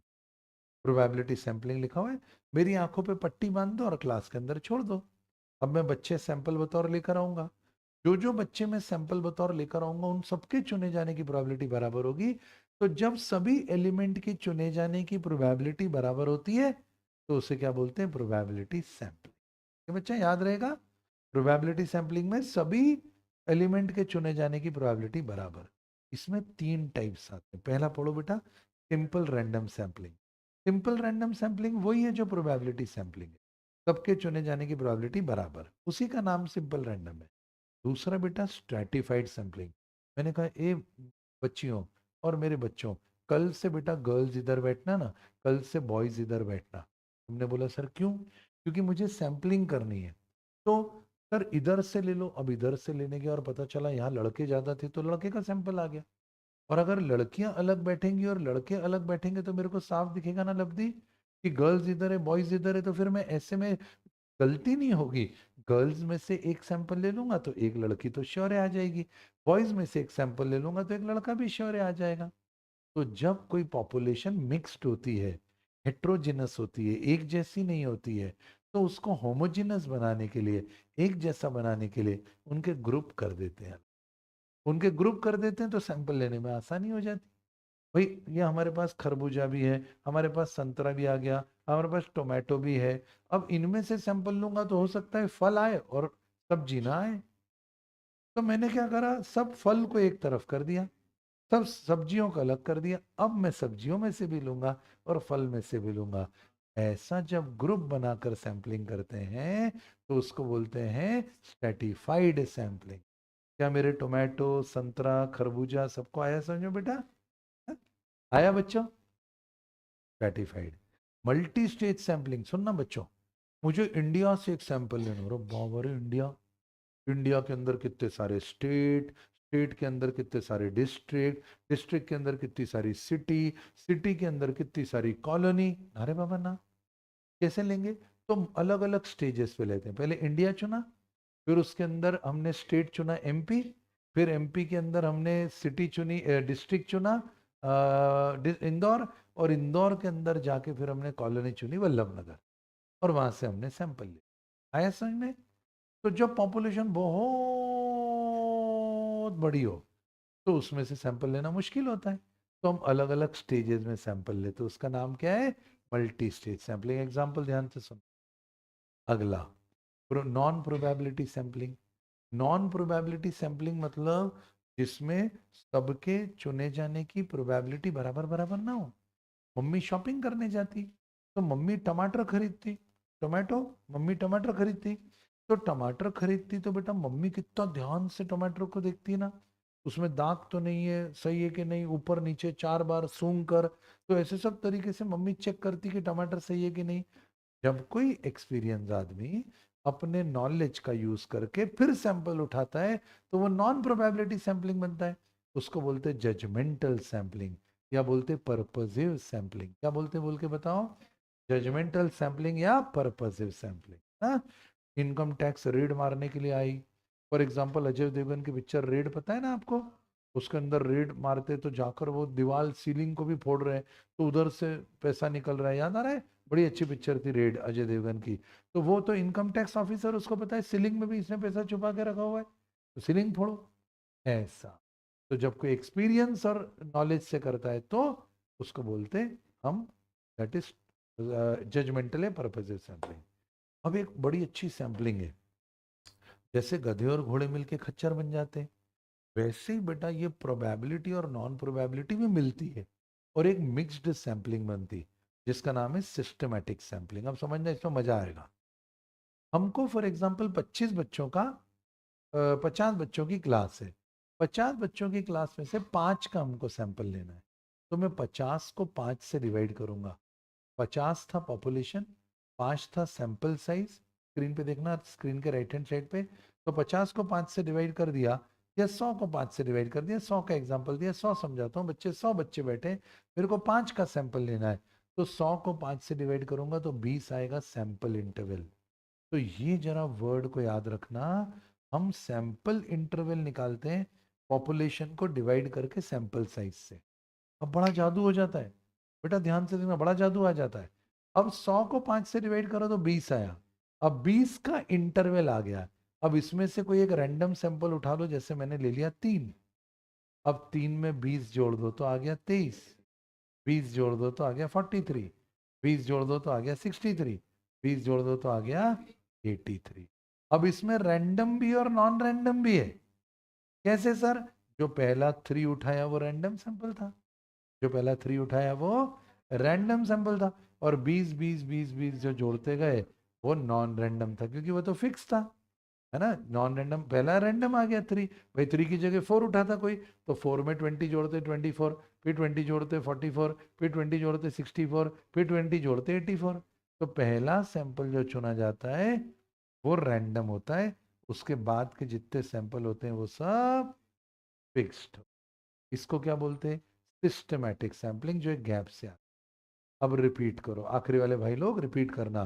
पहला सैंपलिंग का तरीका प्रोबेबिलिटी, उसमें 3 टाइप, पहला सिंपल रैंडम, वो ये प्रोबेबिलिटी सेम होती, दूसरा स्ट्रैटिफाइड ग्रुप बनाने का, संतरे और सब्जियों के ढेर अलग करने का, तीसरा मल्टी स्टेज, पूरी इंडिया जैसी पॉपुलेशन को अंदर घुस के सैंपल उठाना है, दूसरा नॉन रैंडम के अंदर जजमेंटल, जहाँ जजमेंट से व्यक्ति डिसीजन लेता हो, और तीसरा मिक्स, मिक्स सैंपलिंग के अंदर हाँ, मतलब दोनों आता है। सिस्टमैटिक सैंपलिंग, पहले आप पॉपुलेशन को डिवाइड करो सैंपल साइज से, तो इंटरवल आएगा, उस इंटरवल को गिनो, और फिर पहला सैंपल रैंडम उठा लो 20 के अंदर का, फिर उसके बाद में आप 20 20 20 जोड़ते, है ना। क्योंकि पहला सैंपल आपने 20 उठाया तो अगला 40, फिर 60, फिर 80, फिर 100, तो इंटरवल के अंदर अंदर उठाना है। इंटरवल के बाहर का सैंपल उठाओगे तो फिर नहीं कर, रैंडम बेटा है, यही मजा है ना। 3 कैसे लिया? 3 रैंडम है, और इसीलिए तो इसको बोला कि ये दोनों का कॉम्बिनेशन 3 जो आया वो क्या आया? 3 रैंडम। बोलो मंजूर है? यहां तक कोई डाउट? क्या आप उतर जाए मैदान जंग में? आ जाओ। है 10 मिनट 20 मिनट का टेस्ट होगा, पर 10 में कर देंगे, क्योंकि बहुत ही सिंपल टेस्ट होगा। कर लेते हैं ना, तवा गरम है बच्चों, आओ एक पराठा उतार लेते हैं ताजा ताजा। आज मेरे ख्याल से इकोनॉमिक्स का तुम्हारा वन शॉट खत्म हो जाएगा, तो कल से तुमको किसका और वन शॉट चाहिए वो बताना, क्योंकि टाइम खाली हो जाएगा। तो अगर तुमको लगता है, हाँ, तो एक बार मैं डिस्कस कर लूंगा। तुमको लॉ में भी कोई चाहिए क्या वन शॉट? सर एक बार हो जाए, कोई चैप्टर कमजोर पड़े तो फटाफट बताओ, किसी चीज का वन शॉट और करवा दूं मैं तुम्हारे लिए, तो विचार करके क्लास के बाद बता देना, है ना, तो टाइम को यूज कर लेंगे। चलो आईसीआई बोर्ड ऑफ स्टडीज में आओ। ये आ गया जी फाउंडेशन, ये आ गया इधर, ये आ गई डेट। चलो भाई, आप तो सेलिब्रिटी हो गई हो बेटा, nation would celebrate your birthday. आ जाओ, अब अपन आगे बढ़ते हैं। ये रहा साहब, शुरू करो, लॉगिन। चल बेटा, एमसीक्यू पेपर, अभी क्या ताजा ताजा फ्रेश कर लेते हैं, भले 10 मिनट लगे, मैं मैम को बोल दूंगा 10 मिनट बाद आ जाएंगे। हाँ, अपनी घर की ये सेटिंग है बेटा। क्वांटिटेटिव एप्टीट्यूड, ये बच्चों अलर्ट रहना। हाँ, दो है ना, 2 चैप्टर करे ना आज, वो मिक्स है वो दोनों एक साथ। कल से एलआर है बाबू। चलो, 14 क्वेश्चन है, 14 मिनट को 7 मिनट में करेंगे, तुम बताओगे। daily collected data collected on the weight of a group of students after recording their weight with weighing machine are primary data. weighing machine पे चढ़ा दिया और डेटा रिकॉर्ड करा. Stub of a table is a part of the table describing what? Stub किसको बोलते हैं? rows, है ना? rows and columns. देखो C से कैप्शन, C से कॉलम, ऐसे याद हो जाएगा. तो C से कैप्शन, C से कॉलम, तो रोज है. और रोज लेफ्ट से चलती है ना बेटा, तो left part of the table describing rows. Bivariate data are the data collected for. Bivariate मतलब जैसे बॉयज एंड गर्ल्स, ये दोनों का डेटा कलेक्ट करेंगे. Two variables, more than two variables, two variable at the same point of time, two variable at the different point of time, two variable at the same point of time. मंजूर है? Next. Unit of the measurement in the distribution is, unit of the measurement in the tabulation is shown in. unit कहाँ लिखे जाते हैं? Box set ऊपर लिखे जाते हैं टाइटल में, कि all the information are in centimetre, कि बॉडी में, कि कैप्शन में, कि स्टब में. कोई भी यूनिट, कोई भी चीज, ये टेबल में सारी जानकारियां ईयर्स में देके रखी है. ये कहाँ होना चाहिए? कॉमन सेंस बॉक्स सेट में होना चाहिए. टब में होगा तो केवल रो की इंफॉर्मेशन देगा, कैप्शन में होगा तो केवल कॉलम के ऑप्शन देगा. ऊपर टाइटल पे लिख दो ना कि सारी जानकारियां जो है वो ईयर्स में देकर रखी, तो क्या बनेगा? Box set. चले बच्चा आगे. Next. ऑजिव graph is use for finding. ऑजिव क्या करेगा? ऑजिव क्या करेगा? Median. Median, very good, median. आगे बढ़ जाओ बच्चों, जैसा चैप्टर है. पॉपुलेशन में 3 नंबर है, 2, 6, 4.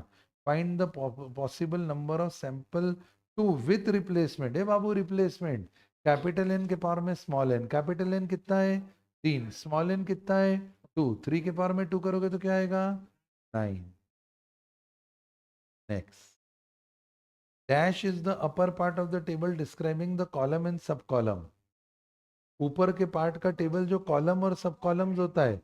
सी से कॉलम, सी से, अभी बताया था, upper part of the table describing column and सब कॉलम. सी से कॉलम, सी से कैप्शन, तो क्या बनेगा? कैप्शन. बॉक्स सेट नहीं, बॉक्स सेट तो टाइटल होता है टेबल का, है ना.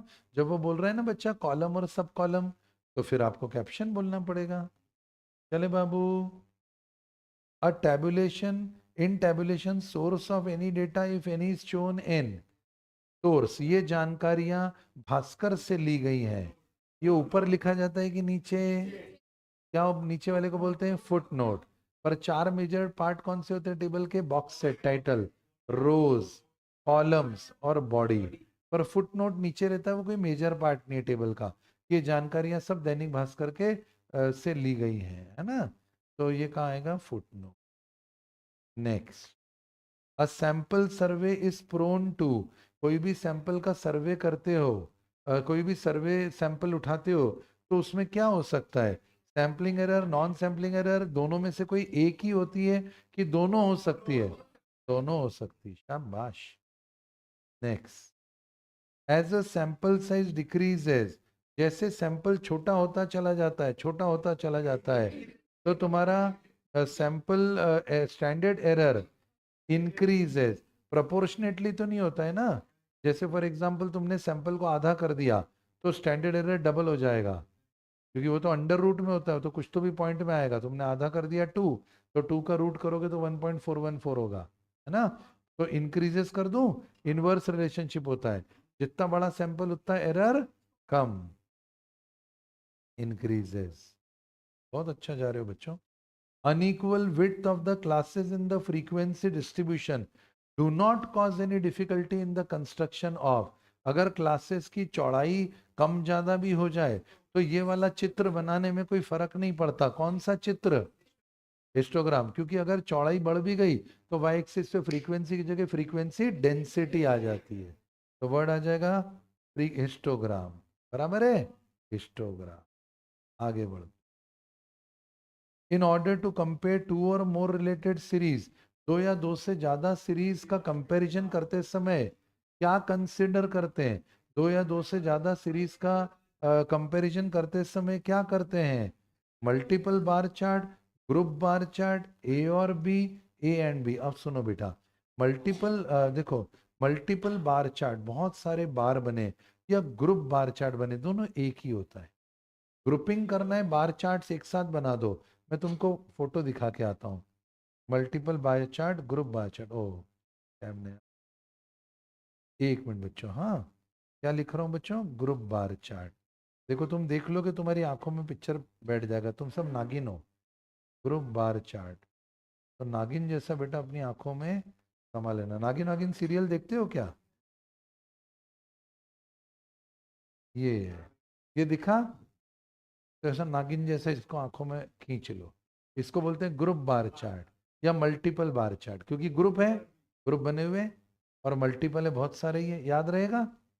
हो गए नागिन, आ गए सब? चलो, तो ये देख लो भाई, ए और बी दोनों एक ही चीज है, ए एंड बी नहीं बोलना है, दोनों एक ही चीज। हाँ एंड। अब आ जाओ, following data relate to the income of 86%, what is the percentage of people earning more than 1500? 1500 से ज्यादा वाले कितने? 1500 से ज्यादा वाले 36 और 7, और परसेंटेज निकालना है तो पहले टोटल निकालो। 5 प्लस 28 प्लस 36 प्लस 7, 76 आया बेटा। 5 प्लस 28 प्लस 36 प्लस 7, ठीक है 76। और 1500 से ज्यादा वाले कितने? 36 प्लस 7, 43, 43 डिवाइडेड बाई 76, 56.57। और इनने तो आंसर ही नहीं दिए। इनका एक ऊपर का मिस हो गया, मेरे को याद आ रहा है, ऊपर का टोटल था ये कितना है, 43 ऊपर था। हाँ ऊपर था, नहीं इसका ऊपर पगलों ने जीरो से 500 दिया नहीं बेटा। अब उसका जीरो से 500 दिया नहीं है, तो वहाँ नहीं, 100 नहीं बेटा, कुछ था पर अब मेरे को भी याद नहीं है, उसमें कुछ था। पर अब 86 है ना, नहीं ये कितना रहे, 76 है ना, और ये 36 प्लस 7 कितना है, नहीं 43 है ना, तो वो 86 था, 86। तो मैं बताता हूँ, स्प्रिंट है 5 प्लस 28 प्लस 36 प्लस 7। तो बेटा उसमें जीरो से 500 में था 10, जीरो से 500 में क्या दिखा था, 10। तो मिस प्रिंट है, तो अगर 10 को जीरो से 500 का आ गया 10, तो टोटल आ गया 86, और 86 में से 1500 से ज्यादा आ रहे हैं 43, तो 43 डिवाइड बाई 86 दैट इज 50%। वो मेरा देखा हुआ है इसलिए कर पा रहा हूँ, मैंने पहले भी ये करा है ना, हर बैच में कराते रहता हूँ, तो मेरे सब क्वेश्चन देखे हुए हो जाते हैं ना बेटा। नेक्स्ट, उनने 550 क्वेश्चन का तो बना के रखा हुआ है। आखिरी क्वेश्चन पूरा ये टेस्ट बहुत प्यारा है भाई। width of each of the 10 classes in the frequency distribution is, बेटा देख मेरी तरफ देख, ये width है चौड़ाई, ढाई ढाई ढाई ढाई ढाई ढाई ढाई। अगर lower class boundary of the lowest class है 10.6, lower class boundary of the lowest class है 10.6, तो बताओ विच of the following is the upper class boundary of the highest class? अगर सबसे छोटा है 10.6, यहां से चलता हूं तुम्हारे हिसाब से, 10.6 यहाँ लिखा था, फिर ढाई, फिर ढाई, फिर ढाई, फिर ढाई, फिर ढाई, फिर ढाई, फिर ढाई, तो ये जो आखिरी वाला है इसका ये चाहिए, ये चाहिए। तो एक काम करता हूं, अगर सबसे पहली वाली वैल्यू थी 10.6, और ढाई ढाई ढाई ढाई ढाई ढाई 10 बार ऐड करना है, तो 10.6 में ढाई ढाई ढाई ढाई ढाई ढाई 10 बार ऐड करना है, तो 10 बार ऐड करना है मतलब 25। भाई ढाई ढाई ढाई दया निधि, ढाई ढाई ढाई ढाई ढाई ढाई ढाई ढाई, तो 25, तो 10.6 में 25 जोड़ दो तो कितना आ गया, 35.6। अच्छे समझ में आया? सबसे ऊपर वाली वैल्यू क्या थी, 10.6, अब आया। और ढाई जोड़ो, फिर ढाई जोड़ो, फिर ढाई जोड़ो, ढाई ढाई ढाई ढाई ढाई, तो 10 बार जोड़े तो 25 हो गया, तो हरिओम 25 जोड़ दो 10.6 में, 35.6 मारू, सबमिट कर दूं। चलो पूरे 20 होने, पूरे 14 है, दो फिर गलत कर दिए पगलों ने, भी ढूंढते इनकी गलती। ऑजिव इज यूज फॉर फाइंडिंग, ये मैंने ऑल कब लगाया, झूठा कहीं, सिली मिस्टेक कर दी रे। अभी बोला था ना Q1 भी मिलता है ऑजिव पे, Q2 भी मिलता है, Q3 भी मिलता है, सब रहते हैं ऑजिव पे। ऑजिव वो पेड़ की डाल है जिसपे सब चिड़ियाएं रहती, दिमाग में याद रखो, ऑजिव क्या है, पेड़ की डाल, यहाँ पर सब चिड़िया रहते हैं। कौन सी चिड़िया? अबे चिड़िया का नाम बता। Q1, Q2, Q3, median, decyl सब रहती है, पर जहां दोनों इंटरसेक्ट होती है वो मीडियन होता है। तो ये गलती याद रहेगी। हाँ रुको, ये गलती स्वीकार है। अरे यार पढ़ा ही नहीं था। अरे यार ये गलत है। Unequal width of the classes of the frequency distribution do not cause any difficult construction of answer histogram है। मैं इसको गूगल पे ले जाके सर्च करो, इसको फोटो खींचो और 1 मिनट गूगल पे डालो, भागो मत, 5 मिनट रुक जाओ, 2 मिनट रुक जाओ, लिखो यूट्यूब पर, यूट्यूब क्या, लिखो गूगल पे, ऐसा ऑडियो चालू करो। Unequal width of classes in the frequency distribution do not cause any difficulty in the construction of. बोलो क्या आ रहा है? नहीं जाके बोलो तो यहाँ से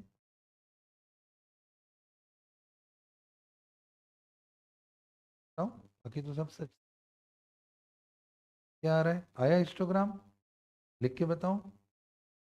ये लो।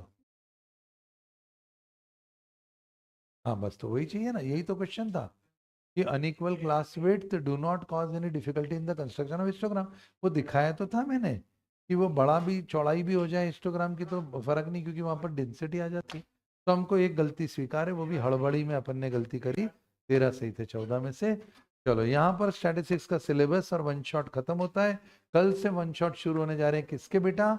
That is L R. कल कौन सा चैप्टर कर रहे हैं अपन? सबसे पहले नंबर सीरीज, फिर उसके बाद डायरेक्शन टेस्ट, फिर उसके बाद सिटिंग अरेंजमेंट, फिर उसके बाद ब्लड रिलेशन। मिस नहीं करना, भारी मात्रा में आकर आयोजन को सफल बनाना बेटा।